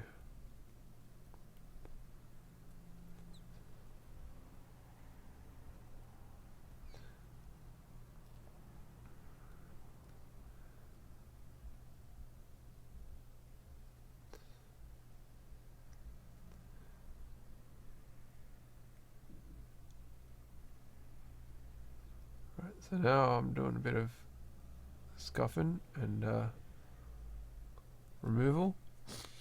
States, not provinces. Yeah, so in Australia we have states and territories. We don't use provinces. I don't know what the technical distinction is between a province or a state. Maybe it's a form of governance that the difference is. But Australia has 2 territories and 1, 2, 3, 4, 5, 6, 7 states. Is that right? Queensland, New South Wales, Victoria, South Australia, Western Australia, Tasmania. 6. Sorry. 6 states and 2 territories. The Australian Capital Territory and Northern Territory. You'd think I would know that properly off the top of my head, but I had to count for some reason. Yeah. Unlike Canada, which has provinces, right? British Columbia, Alberta, What? Quebec? Is Quebec a province? Nova Scotia? Yeah, I don't know my provinces for Canada. I nearly became a Canadian through adoption. So probably told the story before, but when my mother was pregnant with me, I've got two older brothers, and in Asian culture, you know, you want boys, not girls. At least historically speaking, in very traditional families, and my godparents had girls, and so they were like, we need to have a boy, we want to have a boy. So when my mother was pregnant with me, they were like, can we adopt him, because we want to have a boy? And so my mother said okay, but then after I was born, my mum kind of negged on the deal and was like, no, you can't have him. So they became my godparents instead. Not that they were secretly wishing anything to happen to my parents, but yeah. So had my parents said yes, then I would have ended up being a Canadian, because they live in British Columbia and Vancouver. So, and I've been to visit them a couple of times, and my cousins are pretty cool. They never did end up having a boy, so they kind of just resigned themselves to hoping for male grandchildren, which I'm not sure actually if they have any male grandchildren yet. So I don't know if I'm a god uncle to anybody. 10 provinces and 3 territories. Okay, that's a lot of provinces and territories. So what part of Canada do you hail from? Alright, so I'm just slowly and gently trying to eke out that cutaway, so you can kind of see maybe that cutaway is starting to form. I don't want to go too deep, but Ontario. Okay, Ontario. I haven't been to Ontario. My wife has cousins in Ontario. I have been to Vancouver. I've been to Calgary, and I have been to Saskatoon, of all places. Yeah. So, whereas my wife's gone all the way out to Prince Edward Island, all the way east. Is that right? And Toronto, because she's got lots of family out that way. Whereas, yeah, my only family, my godparents, are in Vancouver. So, but I went out to Saskatoon for an archery tournament back in 2011. I went for the Canadian National Championships, which was held out there. Yeah, so that was a good time. And my wife's cousins are in Calgary. So we went out to Calgary for a visit there. And yeah, went up to Banff, to the hot springs there, and had a good time. Went out to the Royal Tyrrell Dino Museum, which is really cool. I love the dinos.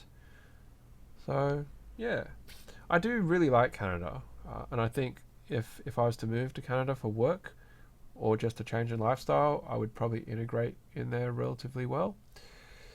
Now the tricky part is, how the heck do I replicate this curve on this side?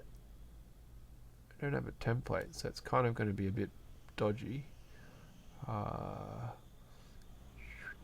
See if I can try and maintain a sense of relative uniformity.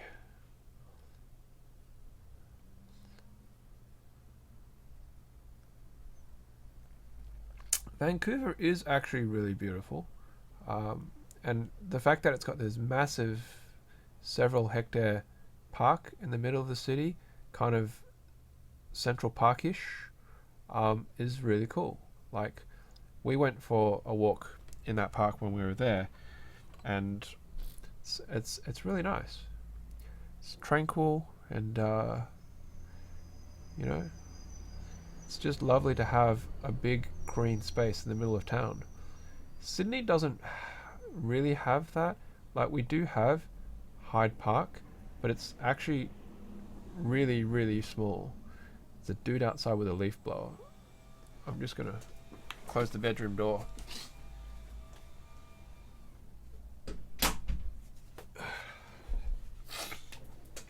Yeah, we walked it, and they've got some absolutely massive trees there, very old massive trees, which was really nice. My wife actually has a background in botanical sciences, so she loves plants and trees, um, and really enjoys going to those kind of places because it keeps her in touch.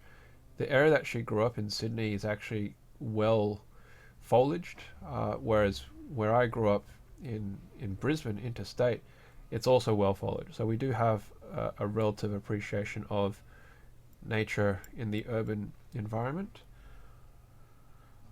It's so weird. I don't know why when I'm working on things, like, I naturally tilt my head up, and it's kind of putting a bit of strain actually on my neck for some reason rather than working down. Maybe it's because I don't cover the light or something.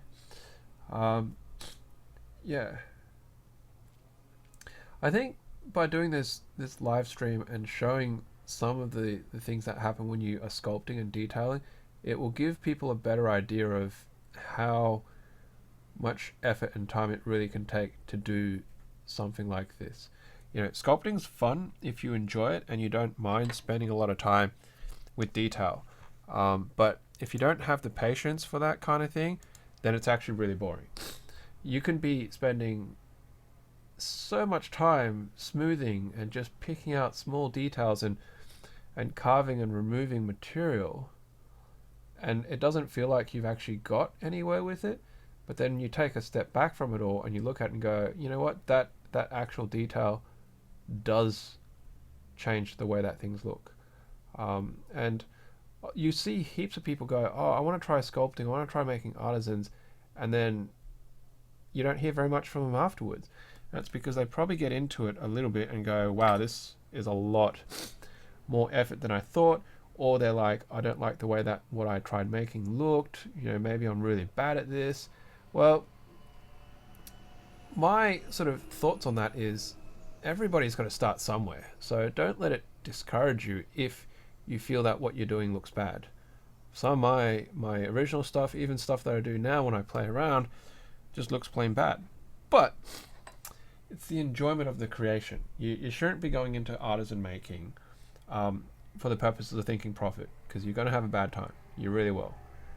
You make artisans because you enjoy the art process, you enjoy the crafting process, and you want to share your creations with other people if they like the things that you create. There's matters about pampering creations to suit the market and stuff that makes it really popular. I don't really do that simply because I'm not too fussed about it. I don't make artisans for the purposes explicitly to make money. A lot of my stuff is just because, like, you know what, that would look really cool, or that would look nice.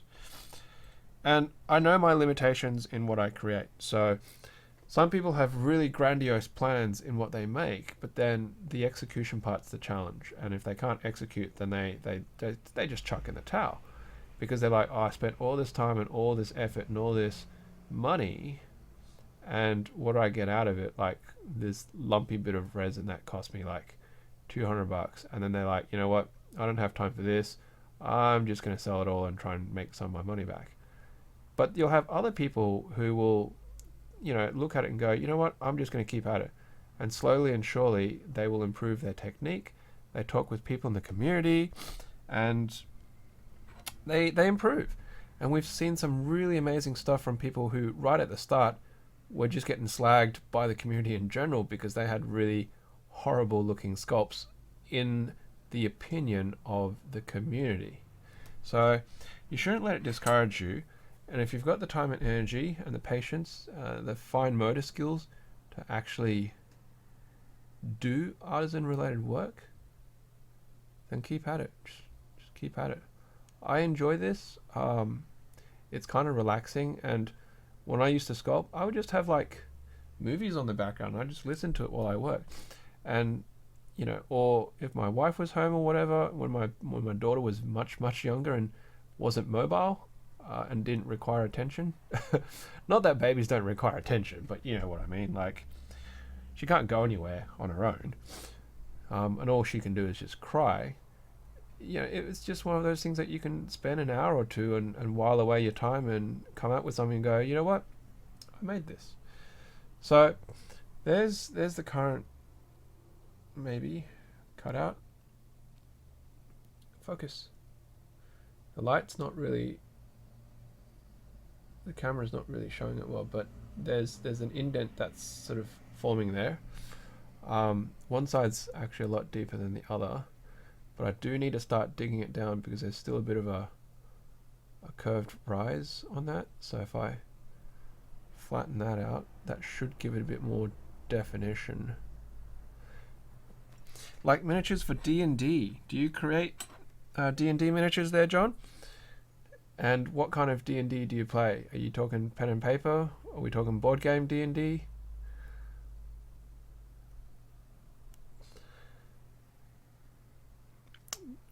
So John's done a lot of stuff with materials before, it seems. Clay materials come a long way since he was a kid. Did a bit of Dremel work with wood. Definitely want a set of dental tools. I picked up these dental tools for $30. They're metal. They're really durable. I think there was 8 in the set, and I got it from my local craft suppliers. That actually where I used to get my resin and silicon from. So these days, they are a lot more affordable than they used to be, for sure. Specialty tools now have really come a long way in that manufacturers are just selling them, just making them available, and it's no longer professionals only kind of application. I play D&D, but at the moment through the powers and wonders of the internet, because my party that I play with, the people I play with, are actually scattered all around Australia. So without the internet, it wouldn't be possible. These are the same people that I've actually been playing D&D with since 1995, from high school. And we never used miniatures back then. We just used grid paper to sort of draw our tokens and icons and our movements and stuff like that. But I must say, the amount of attention and detail into creating miniatures as well as the painting part of them for D&D is always amazing. For us, because we moved through so many campaigns and sort of spaces, miniatures wasn't feasible because you would potentially set up all this effort, but then you'd blow through that particular campaign or environment in a very, very short time, and then you'd have to reset for the next one. And what you're saying about not traditional D&D, more of a freeform thing, less dice, that's kind of very similar to how we sometimes do things in our sessions, because not every session is going to be combat. A lot of talking is involved, a lot of discussion, a lot of tactical thinking, persuasion. We spent an entire session one time trying to figure out what to say to a giant who was in control of a flying ice citadel, and we were trying to negotiate the terms of a contract. And it was like we just spent 3 hours for like 10 seconds of in-game talking. But our DM was like, well, it was unexpected, but the outcome was actually that we negotiated far better than he thought we would, and so we actually got more share of the treasure than he was originally expecting to be able to give us. So I think one of my arches is a lot higher than on the other side, so I need to correct that.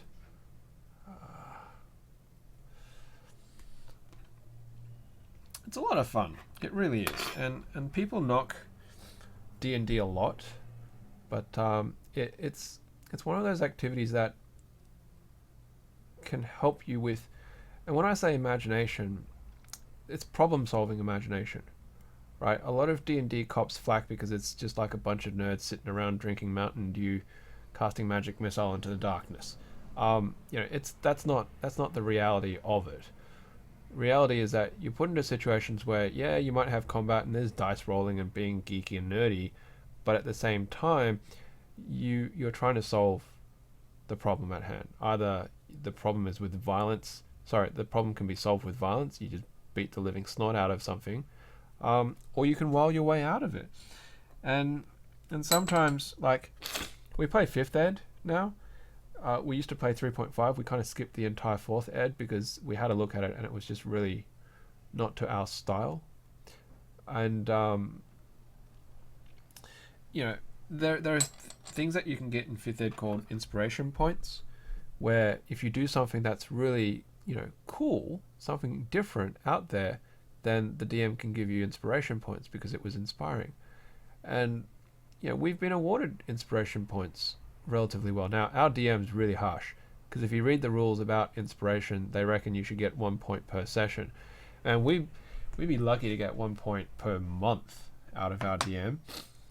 So when we do get inspiration points, it's really rewarding. So John says that he was once an energy-based superhero from another dimension that wears an encounter suit the size and shape of a bee. Bit of Ant-Manning there. I mean, I've played Forgotten Realms, I've played Dark Sun, I've played Birthright, I've done a little bit of Cyberpunk, Council of Worms, Dragonlance, Star, all sorts of really cool settings. Okay, so I've got some indents happening. They're not the most even. I'm just trying to replicate shaping still. Okay, so the shadows are actually, they're really killing this. I don't know if you'll, oh wait, come on. Is it too close to focus?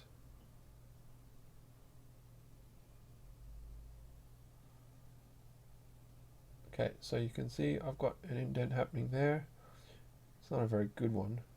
And then when I flip it around, you've got that indent happening there as well. So, okay, I think I'll leave that for the moment. I don't want to overwork a feature that's just so simple and already poorly executed to the point where I'm just going to make it even worse. I might come back to it in a bit if I need to. And now I have to do a hinge.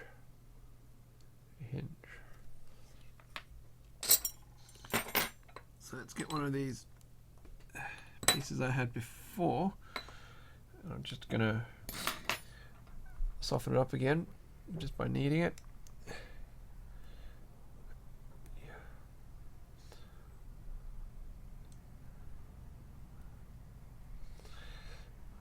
Really appreciate you guys who are still hanging out here and chilling with me on a Monday for me, or a late Sunday for other people. It's only 5 of you now, but it's a lot better than 0. Okay, let's just put that on my little chopping block. Let's trim it up.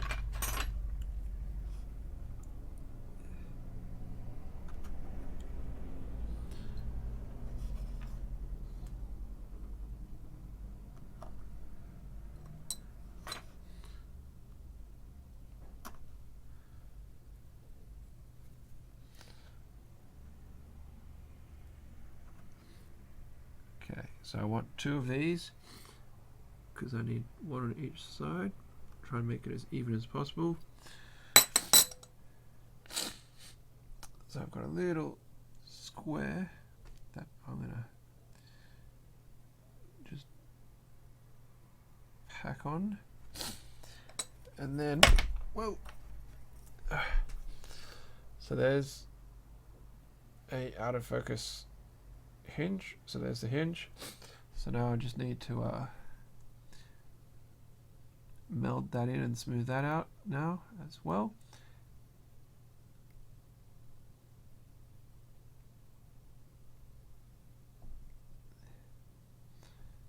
And round that off a little bit.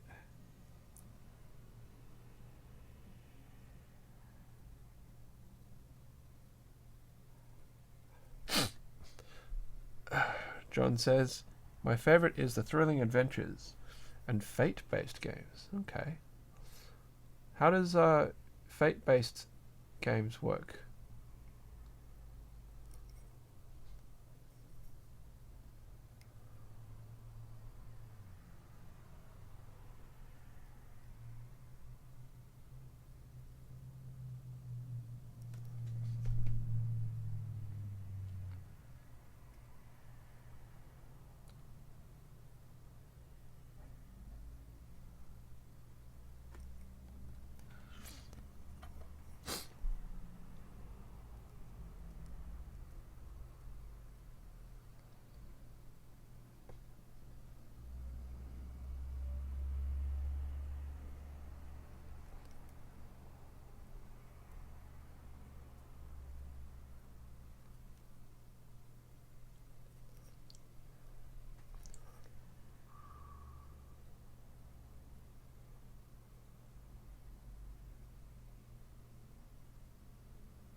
Okay. So that's one hinge smoothed in and mostly incorporated, I would say.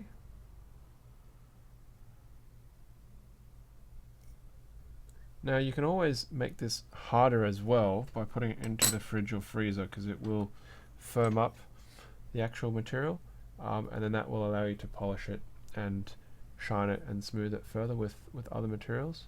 So that's a little hinge right there. Okay. I don't know if I'm going to put like a center dot detail into it, but you know what? I've got these ball things, so let's get, is that the smallest one?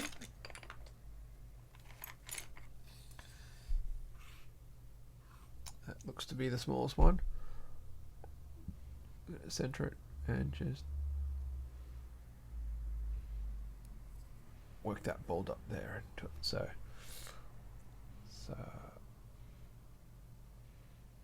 yo, come on. There we go. So there's a little hinge right there. There's a lot more onus put on the player to carry the game. We can add elements to the story, make suggestions, what have you. Thrilling Adventures is set up like episodic TV. Okay, cool. That's something different for sure.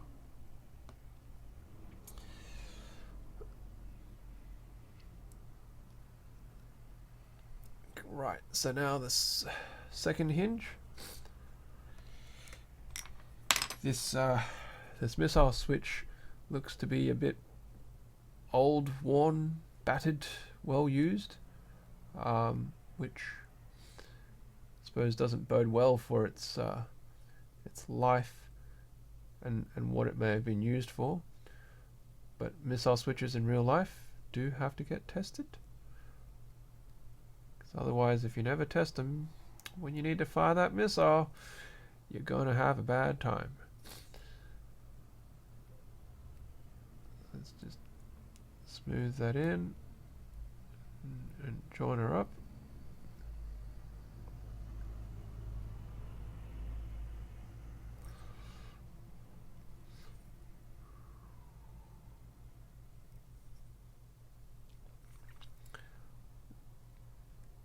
Okay.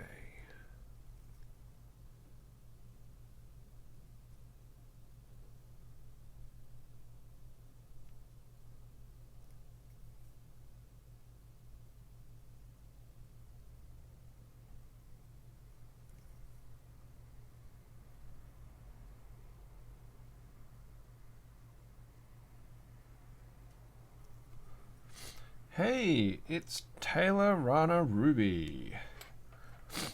How is it going? It's great to catch you on the stream. Have you ever been able to catch a stream before, Taylor? For those people who did listen to the latest episode, you now have been joined by a podcast superstar. guest from our latest episode. Yeah. Hope everything has been going absolutely spiffingly swell for you today, Taylor. Alright, so that hinge is also now on. And let us put that hinge point in as well. There we go. So there's another hinge. Hinge is finished. All right. So what was the next feature? We need to do like some kind of danger symbol or something. Actually, the front of these typically have like a surface feature, right? So I probably need to do something about that as well.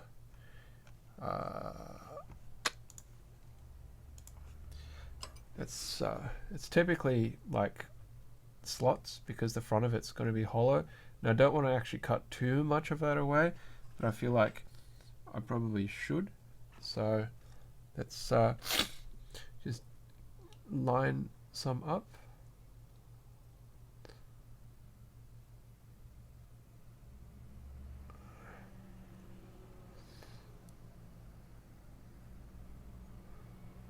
Just like that. Okay, so I've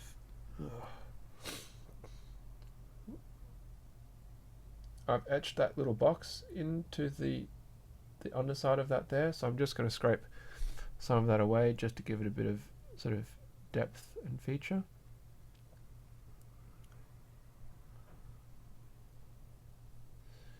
And then you guys can let me know what else I need to put on, because somebody said I need to do like either a danger sign or a radioactivity sign or something like that on top, maybe, or somewhere. Don't really have a lot of real estate on the actual base of the cap for something like that, but it could potentially be on the top. Yeah. Let me know what you're thinking about. The caution stripes. So here's the thing, right? I'm not really going to be able to cast this into a cap anytime soon. So I'm actually hoping somebody else can for me. And that is kind of what I was partially talking about earlier, in that it's part of a project that I'm thinking of doing with somebody. They who shall not be currently named, and no, it's not Voldemort, although if Voldemort started making keycaps, he'd probably be less likely to try and take over the world. Yeah, so it would really be more up to whoever it was ending up doing the casting of the keycaps and their own creativity and color use. As for caution stripes, I could actually make them featured in here, so I could do maybe caution stripes on the sides as actual carved lines. So that's something we could do. What do you think about that, John? And for you, Taylor, you've missed out on my spectacular sneezing array that I had earlier. I had a massive sneezing attack.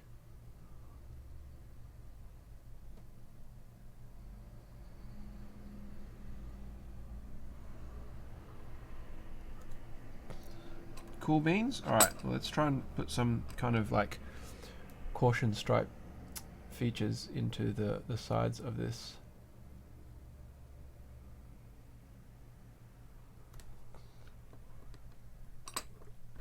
Ow! I just stabbed myself.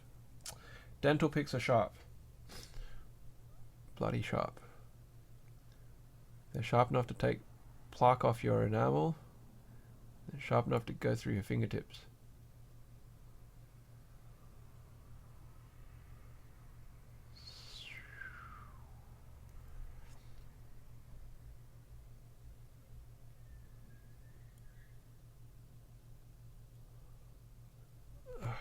I feel like I'm actually making it look worse at the moment.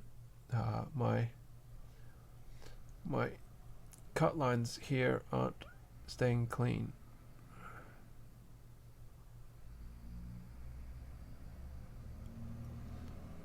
That is not a good thing.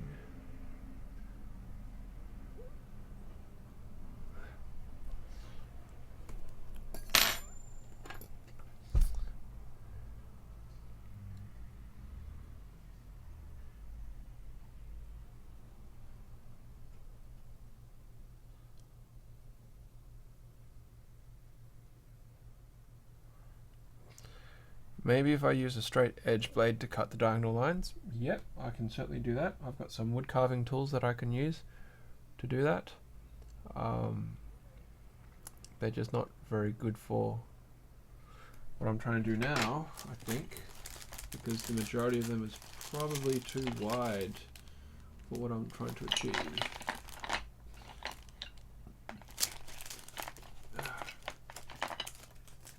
Some woodcut lino cutting tools here. Yeah, it's too big for that space I'm trying to get material out of.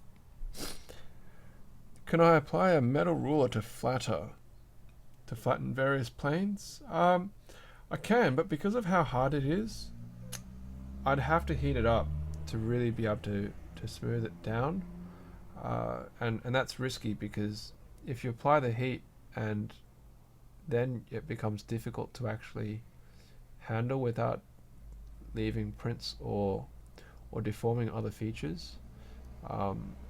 If I had a heat gun and I could apply heat to it without having to heat the whole keycap, then for sure. But right now that's not something I have available to me in that same way.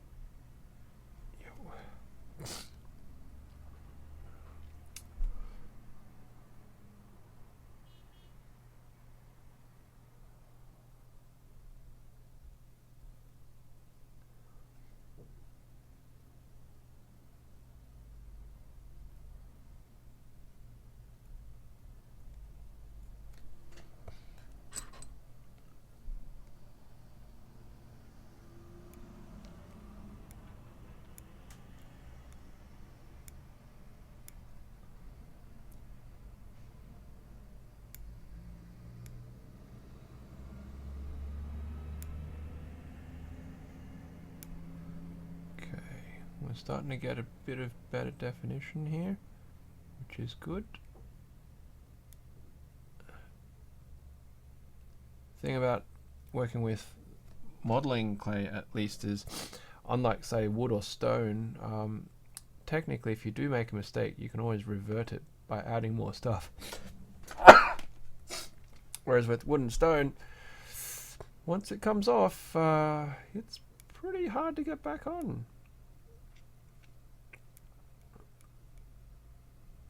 Pretty hard. So lots of respect to the carvers and sculptors out there who work with those mediums, because you've really got to have your vision so strong and so planned that you know, you don't make silly mistakes, because those mistakes,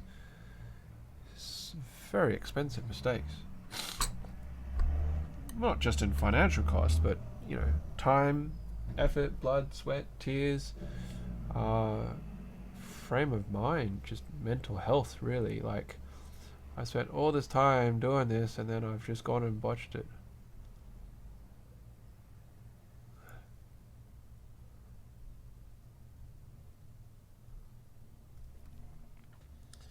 Okay, so I've kind of got that depth to that switch a little bit better now. It's really hard and it's just not translating very well through the camera, but let's see if that'll show up in the shadows. You can kind of see there's some edges there. So it just adds a bit more definition to the front of that switch. Okay.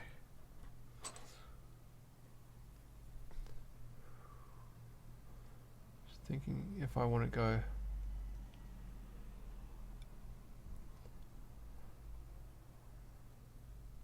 take a bit more out of that.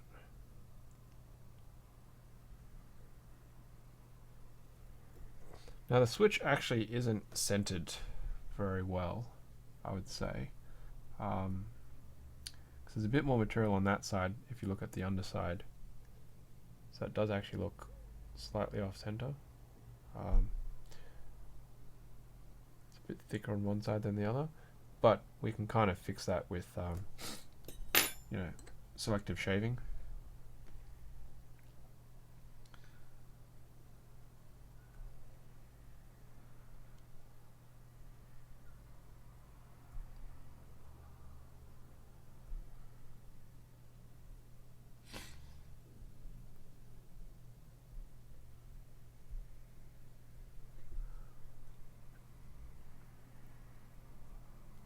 That said, should always, you know, put it on to something and sort of see how that is going to fit against other caps, because if it doesn't fit against other caps, you're going to have a bad time. So right now,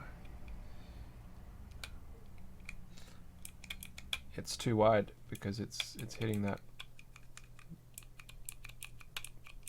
side, so I will have to shave that right back. It shouldn't impact the actual cap. I'm gonna have to take it really to the edge of that white, won't I? But I'm just trying to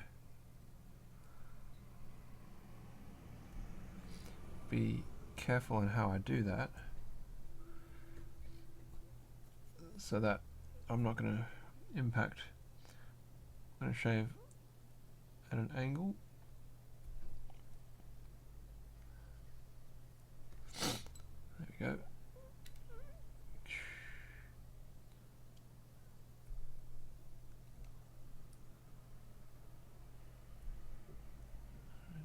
Trim that up.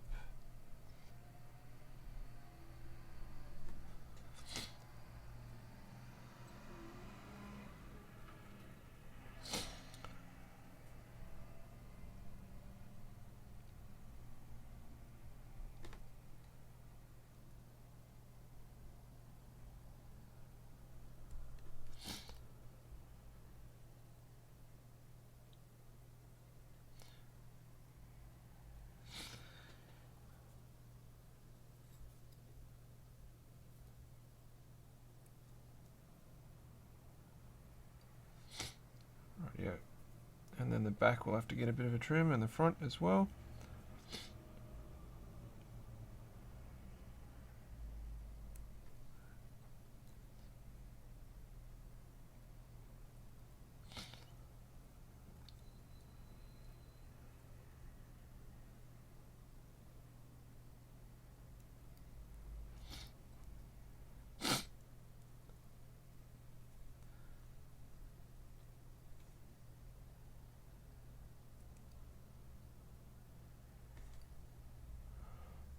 So it's starting to even out there. And then at the front,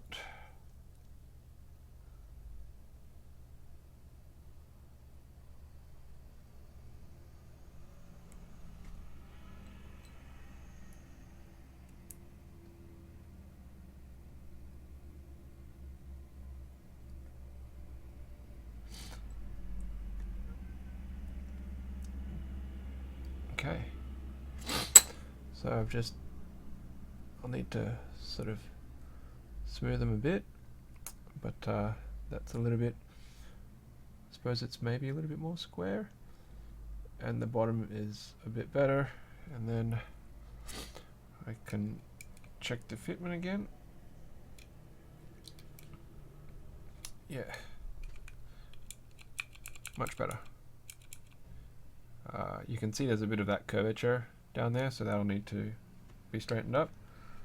And then put that on the one below it, and it's just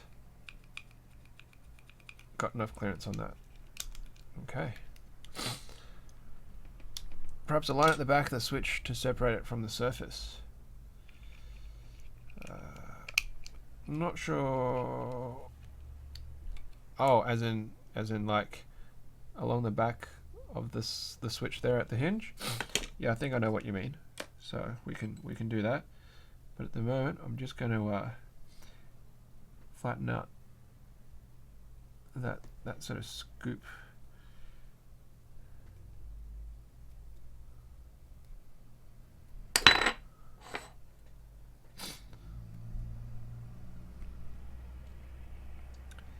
Just going to eyeball how straight some of these shavings are. Try and straighten up the edges a bit.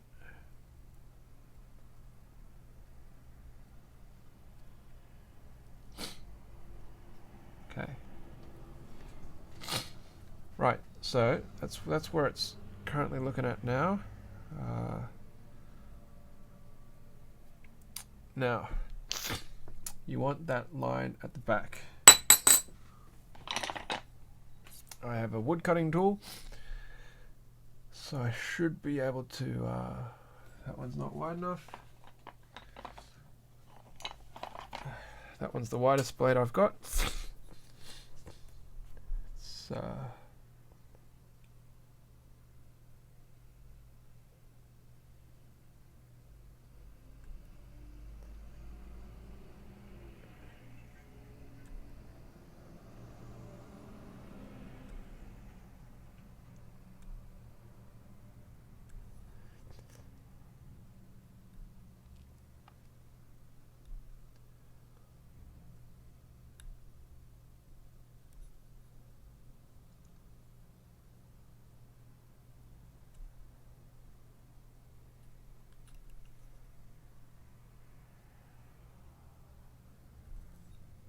try doing that. I'll just show in a tick. So once I've actually marked these lines,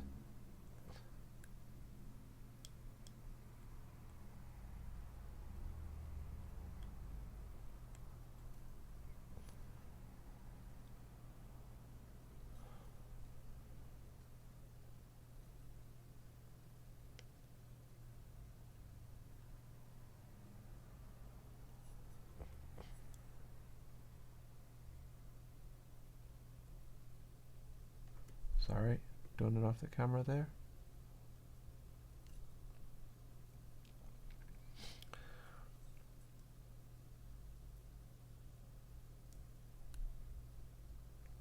Kind of just trying to cut like a line at the bottom. Switch all the way around it, so it kind of indicates that they're actually lifted.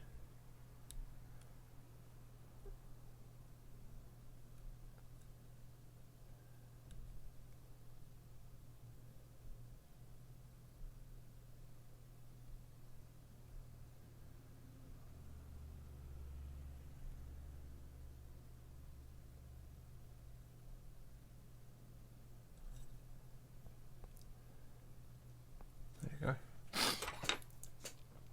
Let's see if I can get the focus.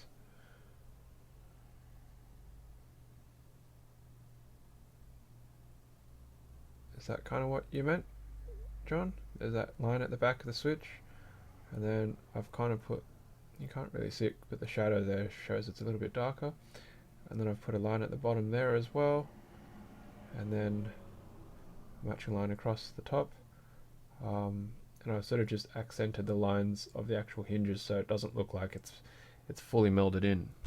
Yeah. Okay. Now, the danger cross hatching. It's going to be a little bit challenging because there's not a lot of space on the sides, so maybe I can do it at the front.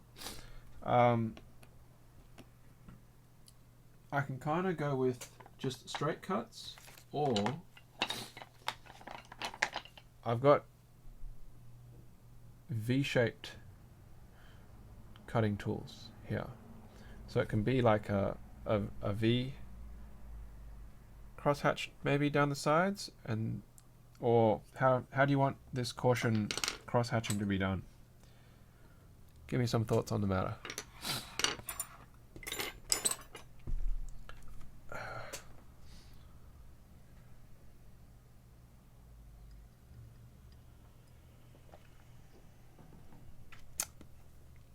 Any thoughts? Should I put like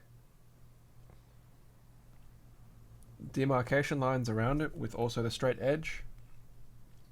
So it'd be like a line down there on the outside of the hinge on both sides, and then a vertical line across, so it's kind of like there's 3 rectangles around it, and then hatch those. What do you think?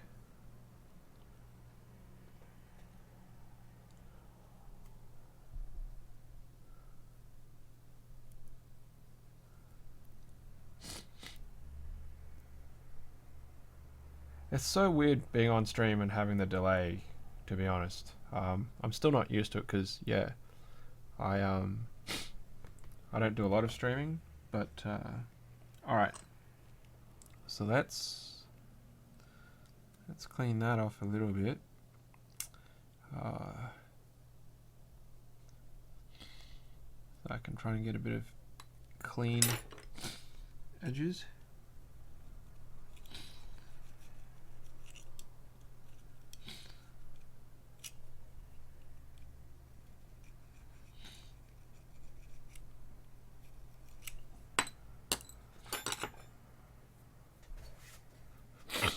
If they're alternating flat lines, they're normally angled though, right? So what I'll do is I'll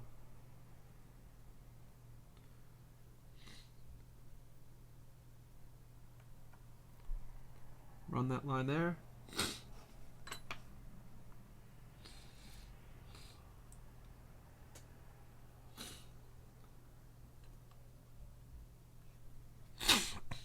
Run that line there.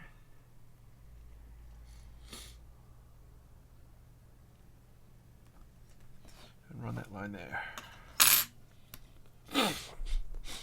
So there's, I don't know if the,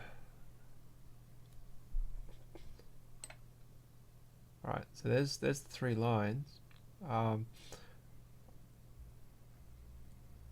I can smooth out the ones that go past that.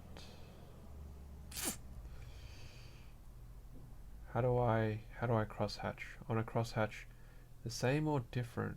Same or different? Okay, so I'm gonna go with, I'm gonna smooth out the front ones that have jutted past, and that line I want to extend out.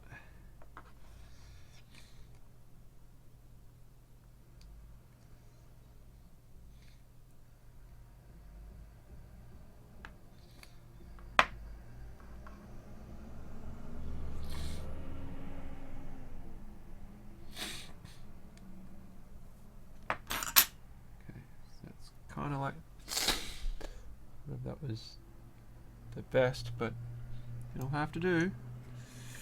Alright, so let's smooth out that line. Let's smooth out that line.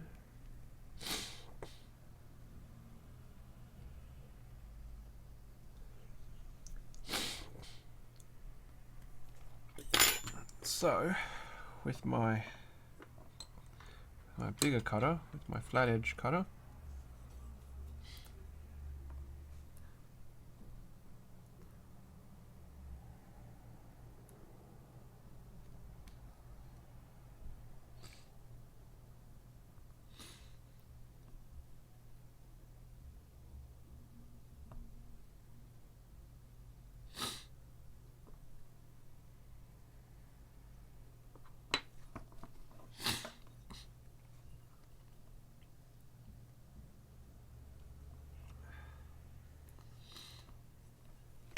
excuse me for a moment.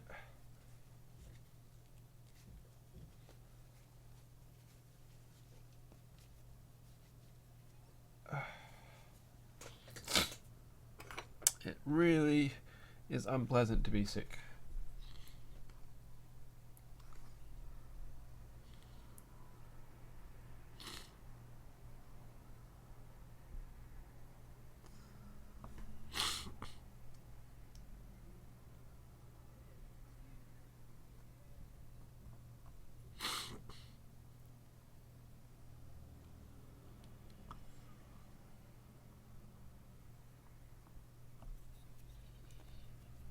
Okay, so now of course if this isn't very good, it's fixable because the lines aren't super deep or anything like that.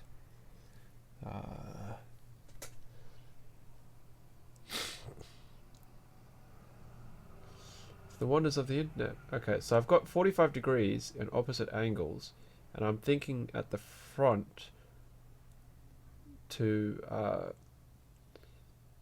do like a V shape starting in the middle, going out from the center line, and then the other 45 degrees as well. So what I mean by that is I'm just going to mark very lightly a center line, and then I'll do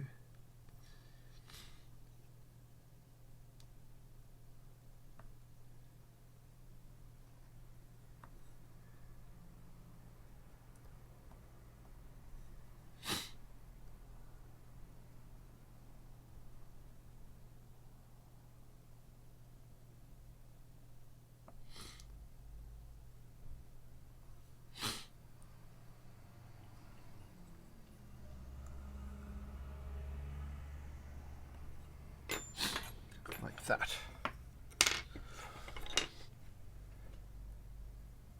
So I'm going to smooth that one over because that didn't really turn out.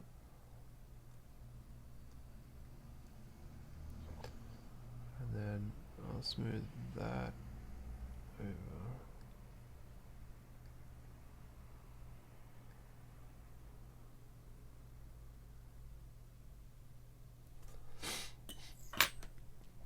My 45s aren't very 45-y, but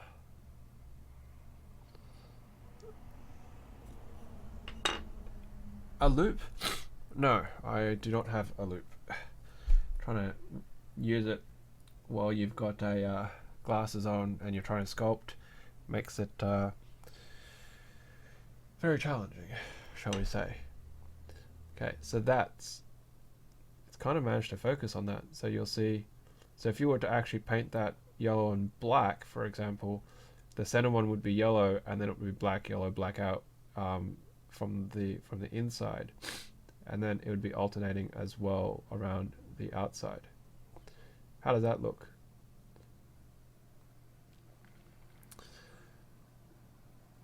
Is that acceptable cross-hatching for caution and warnings?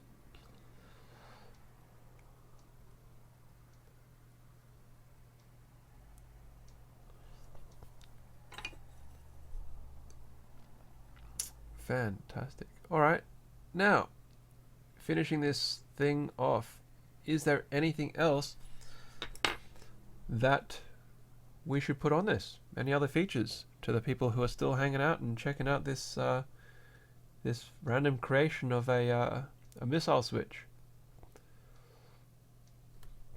So let's see if I can get it to focus on that.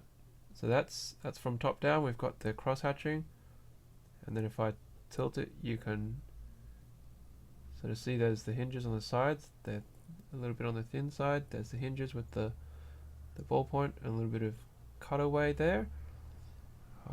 And then on the other side, it's very similar. It's got a bit of an overhang and a little bit of an internal divot. And then there's nothing really at the back except for just some cut lines there to indicate separation from the base of the cap, kinda, in theory. Anything else that we should be putting onto this as detail?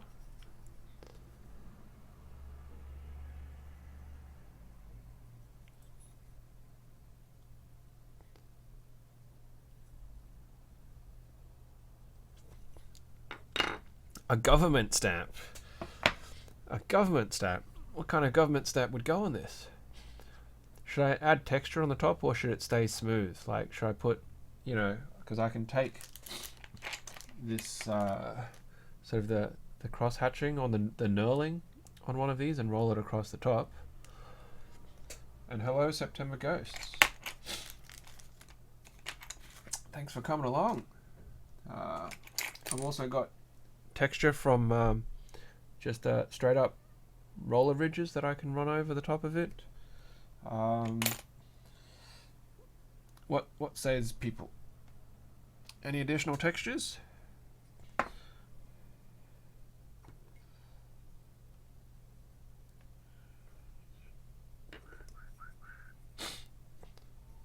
Alright, do you want the fine knurling? Do you want the coarse knurling? Or do you want the roll lines? So I've got coarse, fine, and roll lines.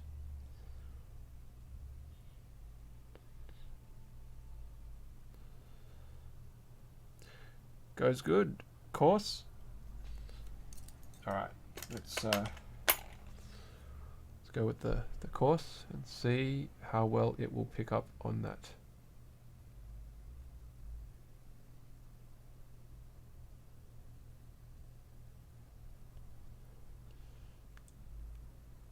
Oh yeah, got a little bit of it. Some.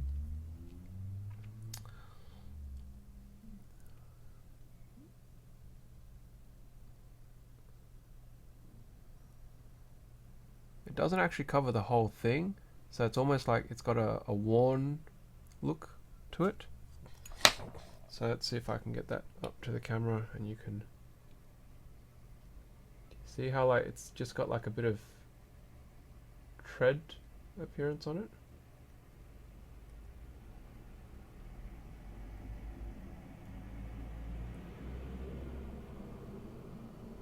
It's like the sides of the top of it have actually smoothed out from use or polishing, cleaning, that kind of thing. Deeper.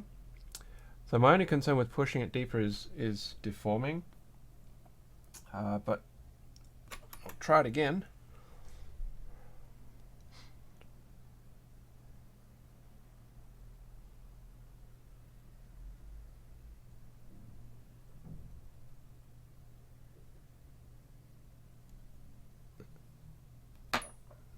So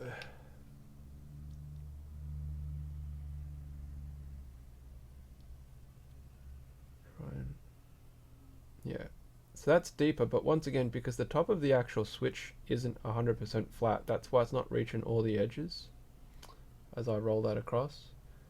So it really is more of that that sort of smoothed out kind of appearance.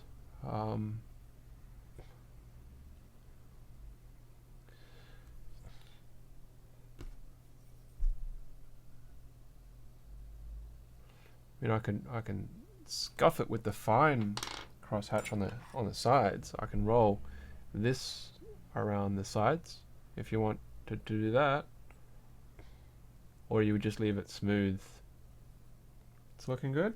All right. Well, let's just leave it at that.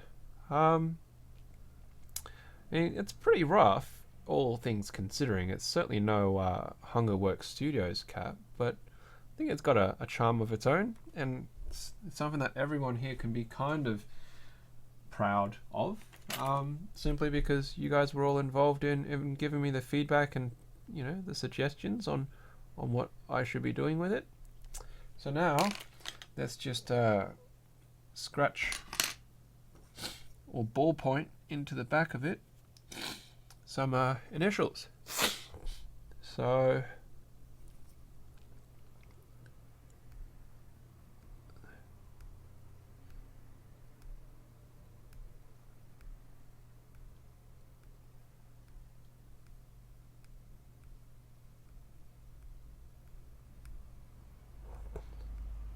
normally I would scratch it in, but I felt by using the ball tool It kind of gives it a little bit of like bullet hole-ish appearance, which I suppose kind of goes in line with it. Okay, so there we go, and the back of that is now pointed with some initials. Ta-da! Here is a ragcap Livestream missile switch. I would envisage that you could shot the top part in a solid red, and then you can do the bottom in, say, like yellow and black, if you had sort of the patience to actually paint and fill in each one of those caution lines, and then you can shot the rest of it like in a grey, and there you go. So what I can do with that now is I can pop that into like the fridge for a bit, just to chill it back down so it's a lot firmer compared to what it is right now, and it'd be ready to actually go into somebody's mold making process if they were interested in doing that. So and that's the blue tack from previously trying to hold it to the synth, which it did work, but probably not as well as I was hoping it to do. It's all good. Alrighty, it's been what, 2.5 hours now for me doing this. So you can see, you know, in 2.5 hours you can come up with something relatively simple, easy. It really doesn't take a massive amount of effort, and even tools. You know, I didn't even use all of these extensively. You probably could have done with a lot less tools. So if there is anybody that does watch this at a later date who isn't on the live stream, and you are thinking about getting into making artisans, don't let the initial setup and the tools required and what people tell you, oh, you got to have this, that, and the other, get in your way. Because to be honest, you don't really. You don't. And even casting, I don't have a pressure casting setup. It does mean that gravity casting will give you very different results. You have to be a lot more conscious about how you mix and how vigorous you mix, and the bubbles getting trapped in it. You have to take into account the type of resin that you use to actually cast with, because short cure times, long cure times, all that kind of stuff matters. And you can still get some nifty looking keycaps. Of course, if you've got the time and you've got the funds and the space available to get a pressure casting set up, then by all means do. I don't, because the only place I would put it would be here. Having an air compressor in here would be loud as heck, not to mention dangerous with my daughter, you know, being at the age of 2, trying to get into everything. Just would not be a good idea at all whatsoever. If I did have a shed or a garage in the future where I could go and do this kind of stuff, then yeah, I would love to be able to get myself a compressor and start, you know, upping the quality of the stuff that I do. Now that I put those extra tools in there, it's not closing so well as it used to. Let's see if I... Is that gonna... Almost there. Alright, it's staying down. There you go. So John says, I do 3D modeling more as a hobby, classic illustration, love the idea of creating something like this in clay. You know, I'm a very hands-on kind of person. I paint badly, I do watercolors badly. You know, here is an example of a unfinished watercolor that I started. That is a piece that I started working on. My wife does amazing watercolors, and she's taught me a lot, and so, you know, I try and learn from her, but I'm not very good at it as by comparison, at least to my wife anyway. She does amazing stuff. You don't have to use, inverted commas, clay. and we were talking about this earlier, in that, you know, I use CX5. It's a sculpting medium designed for high detail sculpting. You can use Fimo, you can use Sculpty, anything that is pliable that you can shape and mold and cut and insert. And there's a lot of stuff out there that really can do this. I mean, heck, you can just use like plain dirt. Dirt with a little bit of water will be able to do the job. There's some really expensive stuff out there, and CX5 kind of falls into that category a little bit. Epoxy is a favorite that some artisans, creators use, but epoxy, you have to know what you're doing with epoxy, because once epoxy cures and dries, it's super hard. It's rock hard. It just does not deform, deshape, change, and whatnot. So if you make a mistake and you forget about it and you don't fix it and you let the epoxy cure out, that's it. It's done and dusted. So, but apparently epoxy is really good to work with, and I know that some people use it. Whereas, yeah, I've just found that CX5 in general is really good for the type of work and how I work. I would say though, this mix, for example, that I'm playing with right now, is probably still a bit on the hard side. I would probably think about even mixing more soft into this, possibly even up to say like an 80-20 mixture of soft to hard, and that would give you good characteristics, so you can do a bit more push-pull rather than actual cutting and carving and scraping. So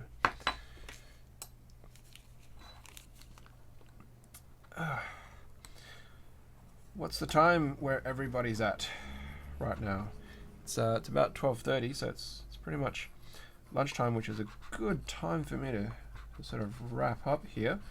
Of course, if you have any questions, now's the time to chuck them up there and have a good chat and natter about it. Now, if any of you guys are interested, we do have a Slack. We don't use Discord for our sort of direct social contact, because I personally find that the Slack pace is better for discussion, whereas Discord is a lot more fast-paced and hectic. We only use Discord for our recording, and so it's a little bit easier to manage them separately rather than trying to do permissions and things like that and roles. So if you are interested in joining us on our Slack group, send me an email to theboardpodcast@gmail.com, and then I can send you an invite. Now, you're more than welcome to join the Slack group and just lurk. There's plenty of people who do that as well. They don't actively say anything, but it just means they can hang out, chill, read what other people say.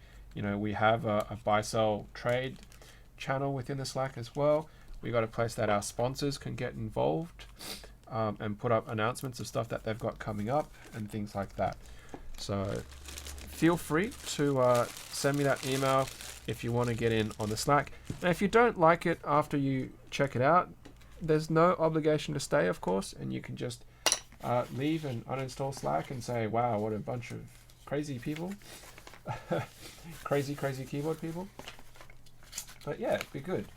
Now, at the moment, we've got, of course, I mentioned our monthly Kibio, our giveaway, which there's still a week to get your entries in for it.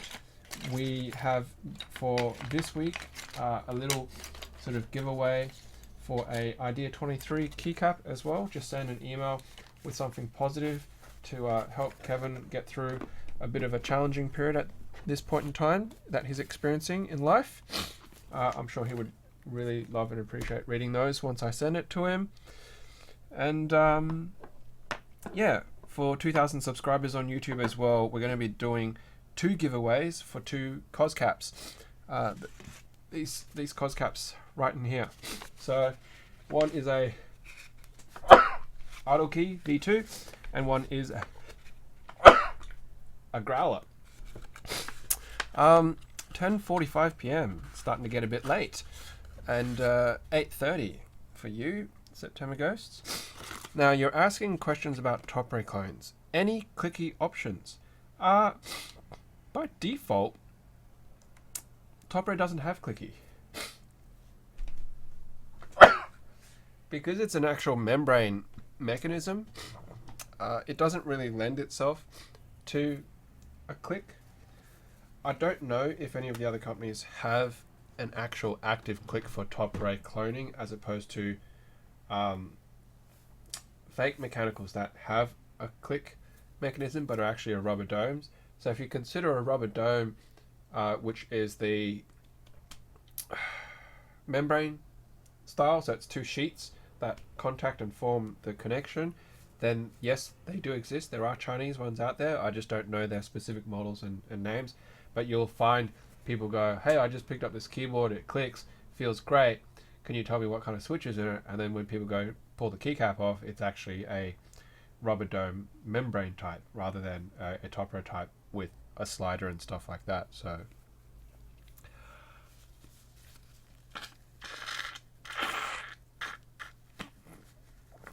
I don't think changing the dome will give you enough of a snap sound. I feel if you want something that's going to have a click type response, you're only going to get a click on the up stroke when you release, because the slider will actually hit the housing of your plate or the slider housing. To increase the, I suppose, audio feedback from that, you would probably want to bump up the actual spring weight. If you make it really heavy, then it's going to spring up faster and impact harder. A lot of people who use Top Ray actually go the other way because they put dampening, they put O-rings, they put foam, they lube so that you actually have less impact, because they want their Top Ray to be all about the feel and not as much that hard, harsh sort of clacking sound against the housing of the switches.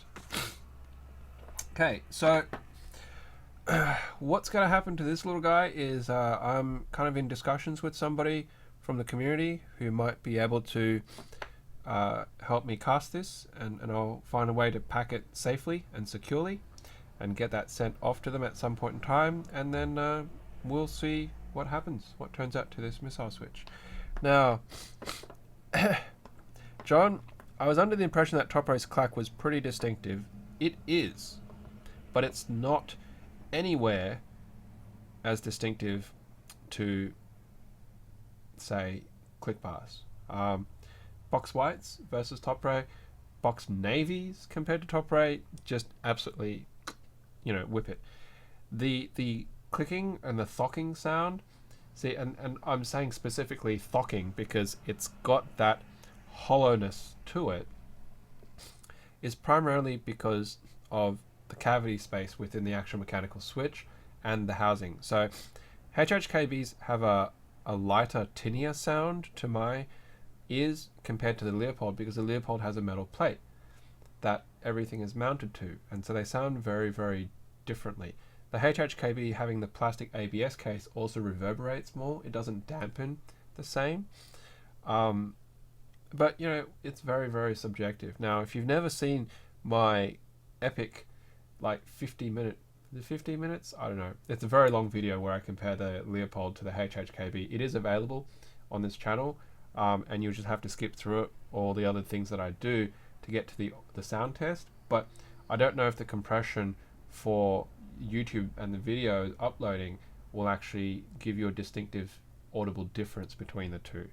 I record relatively, high rate, but when it gets downsampled and then uploaded, I don't know what that fidelity is going to be like.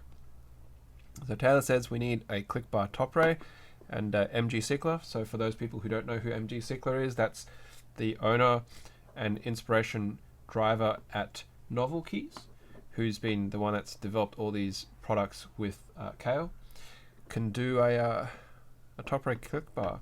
So that would be really, really interesting. I think it would be possible. You just have to think about how you would change the slider so that there's like a little bit that juts out on the slider. So as you push down, it will push on the click bar, and the click bar is going to flick up and give you that response without affecting the mechanism underneath which is the rubber dome and the helical, well not helical, the conical spring underneath the rubber dome. All right. Any last other things before we kind of wrap it for today's very random, very sneezy and snot-filled live stream on sculpting?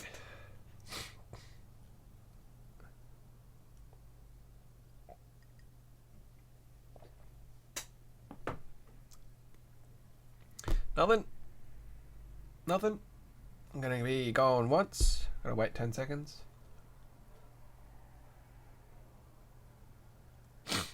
Yeah, Taylor, you can't link videos in chat. It's just a protective way. Because previously, you know, if I was soldering and things like that and people are chatting away, I don't have a means of being able to censoring stuff that randoms can come on, because we've previously had randoms that have actually said inappropriate things, and thankfully I've had people on who have been given mod privileges that were able to keep on top of that. So just blocking links is a way of doing that. If you caught a cold, I'm sorry, but it is not transmittable through the internet. Not yet anyway. Not yet anyway. All right, well, thank you very much once again. I really appreciate it. And for those people who end up watching this stream well after this has happened live, thank you for enduring through the whole 2 hours, or even if you skip parts through it and whatnot, not a problem.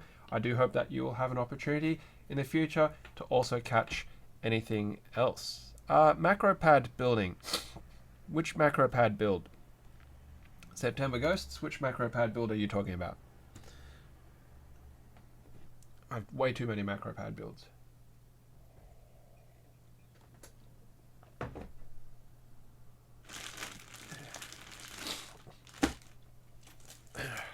If we want to check out all the PCBs I've got at the moment, that's the missile pod.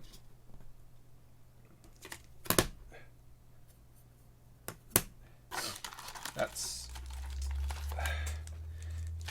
big switch.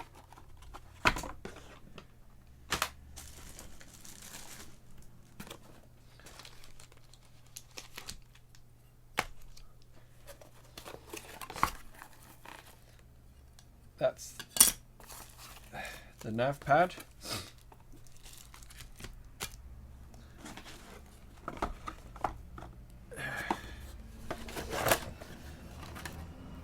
That's the fan V2.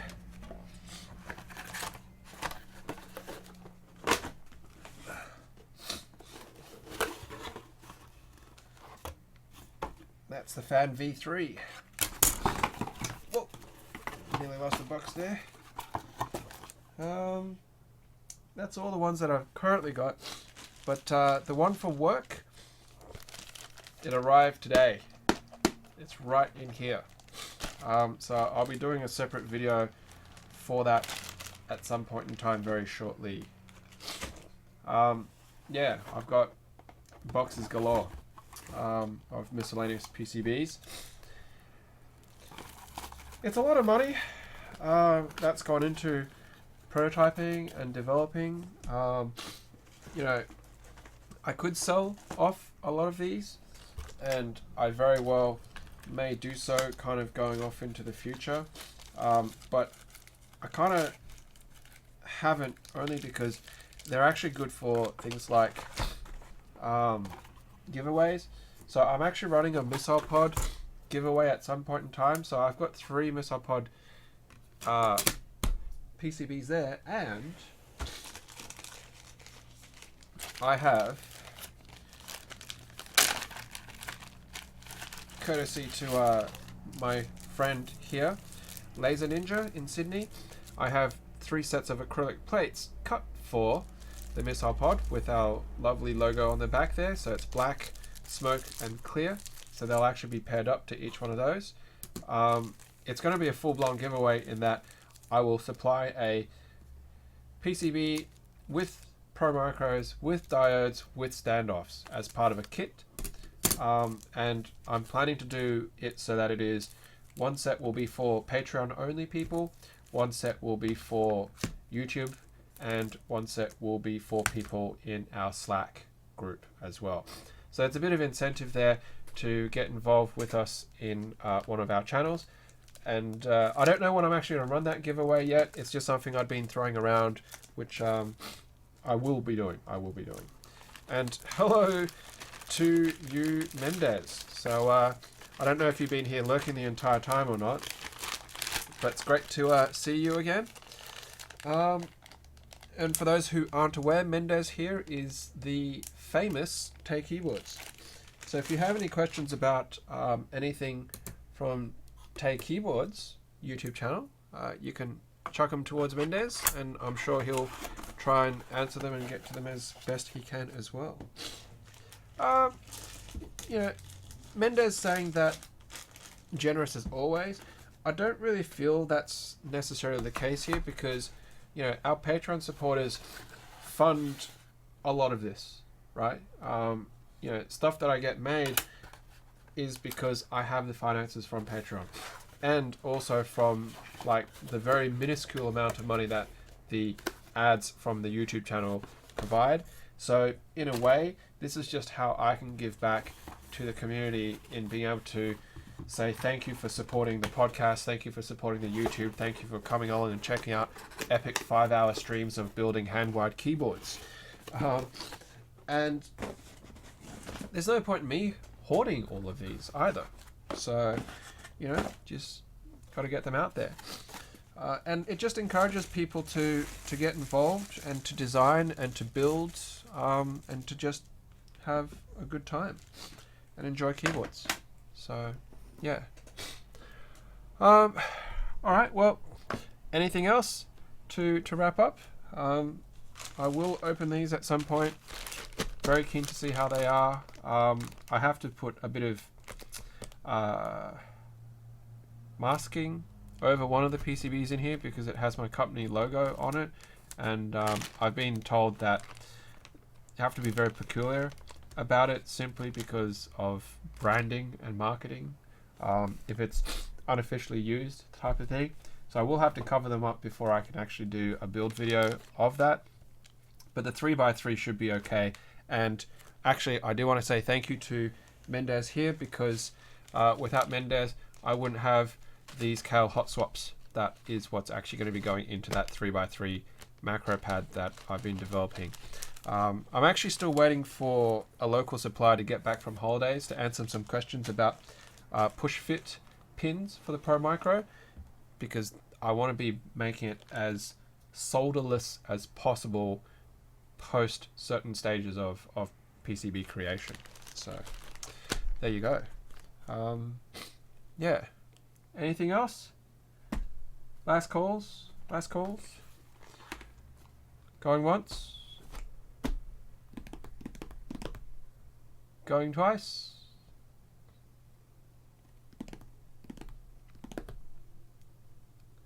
Gotta wait for the delay to kick in.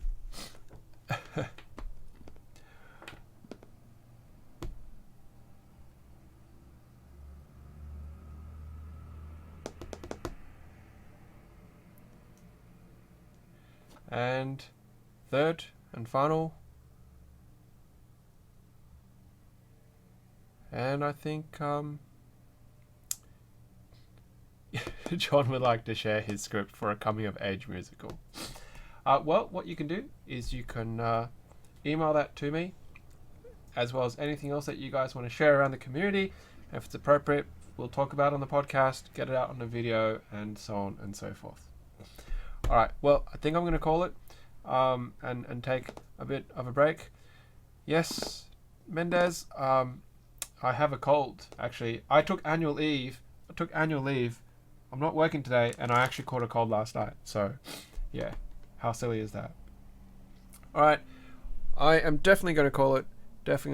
Thank you to everybody who came along. And, yeah, as always, until next time, happy clacking. Now I gotta wait for the delay before I can stop the video.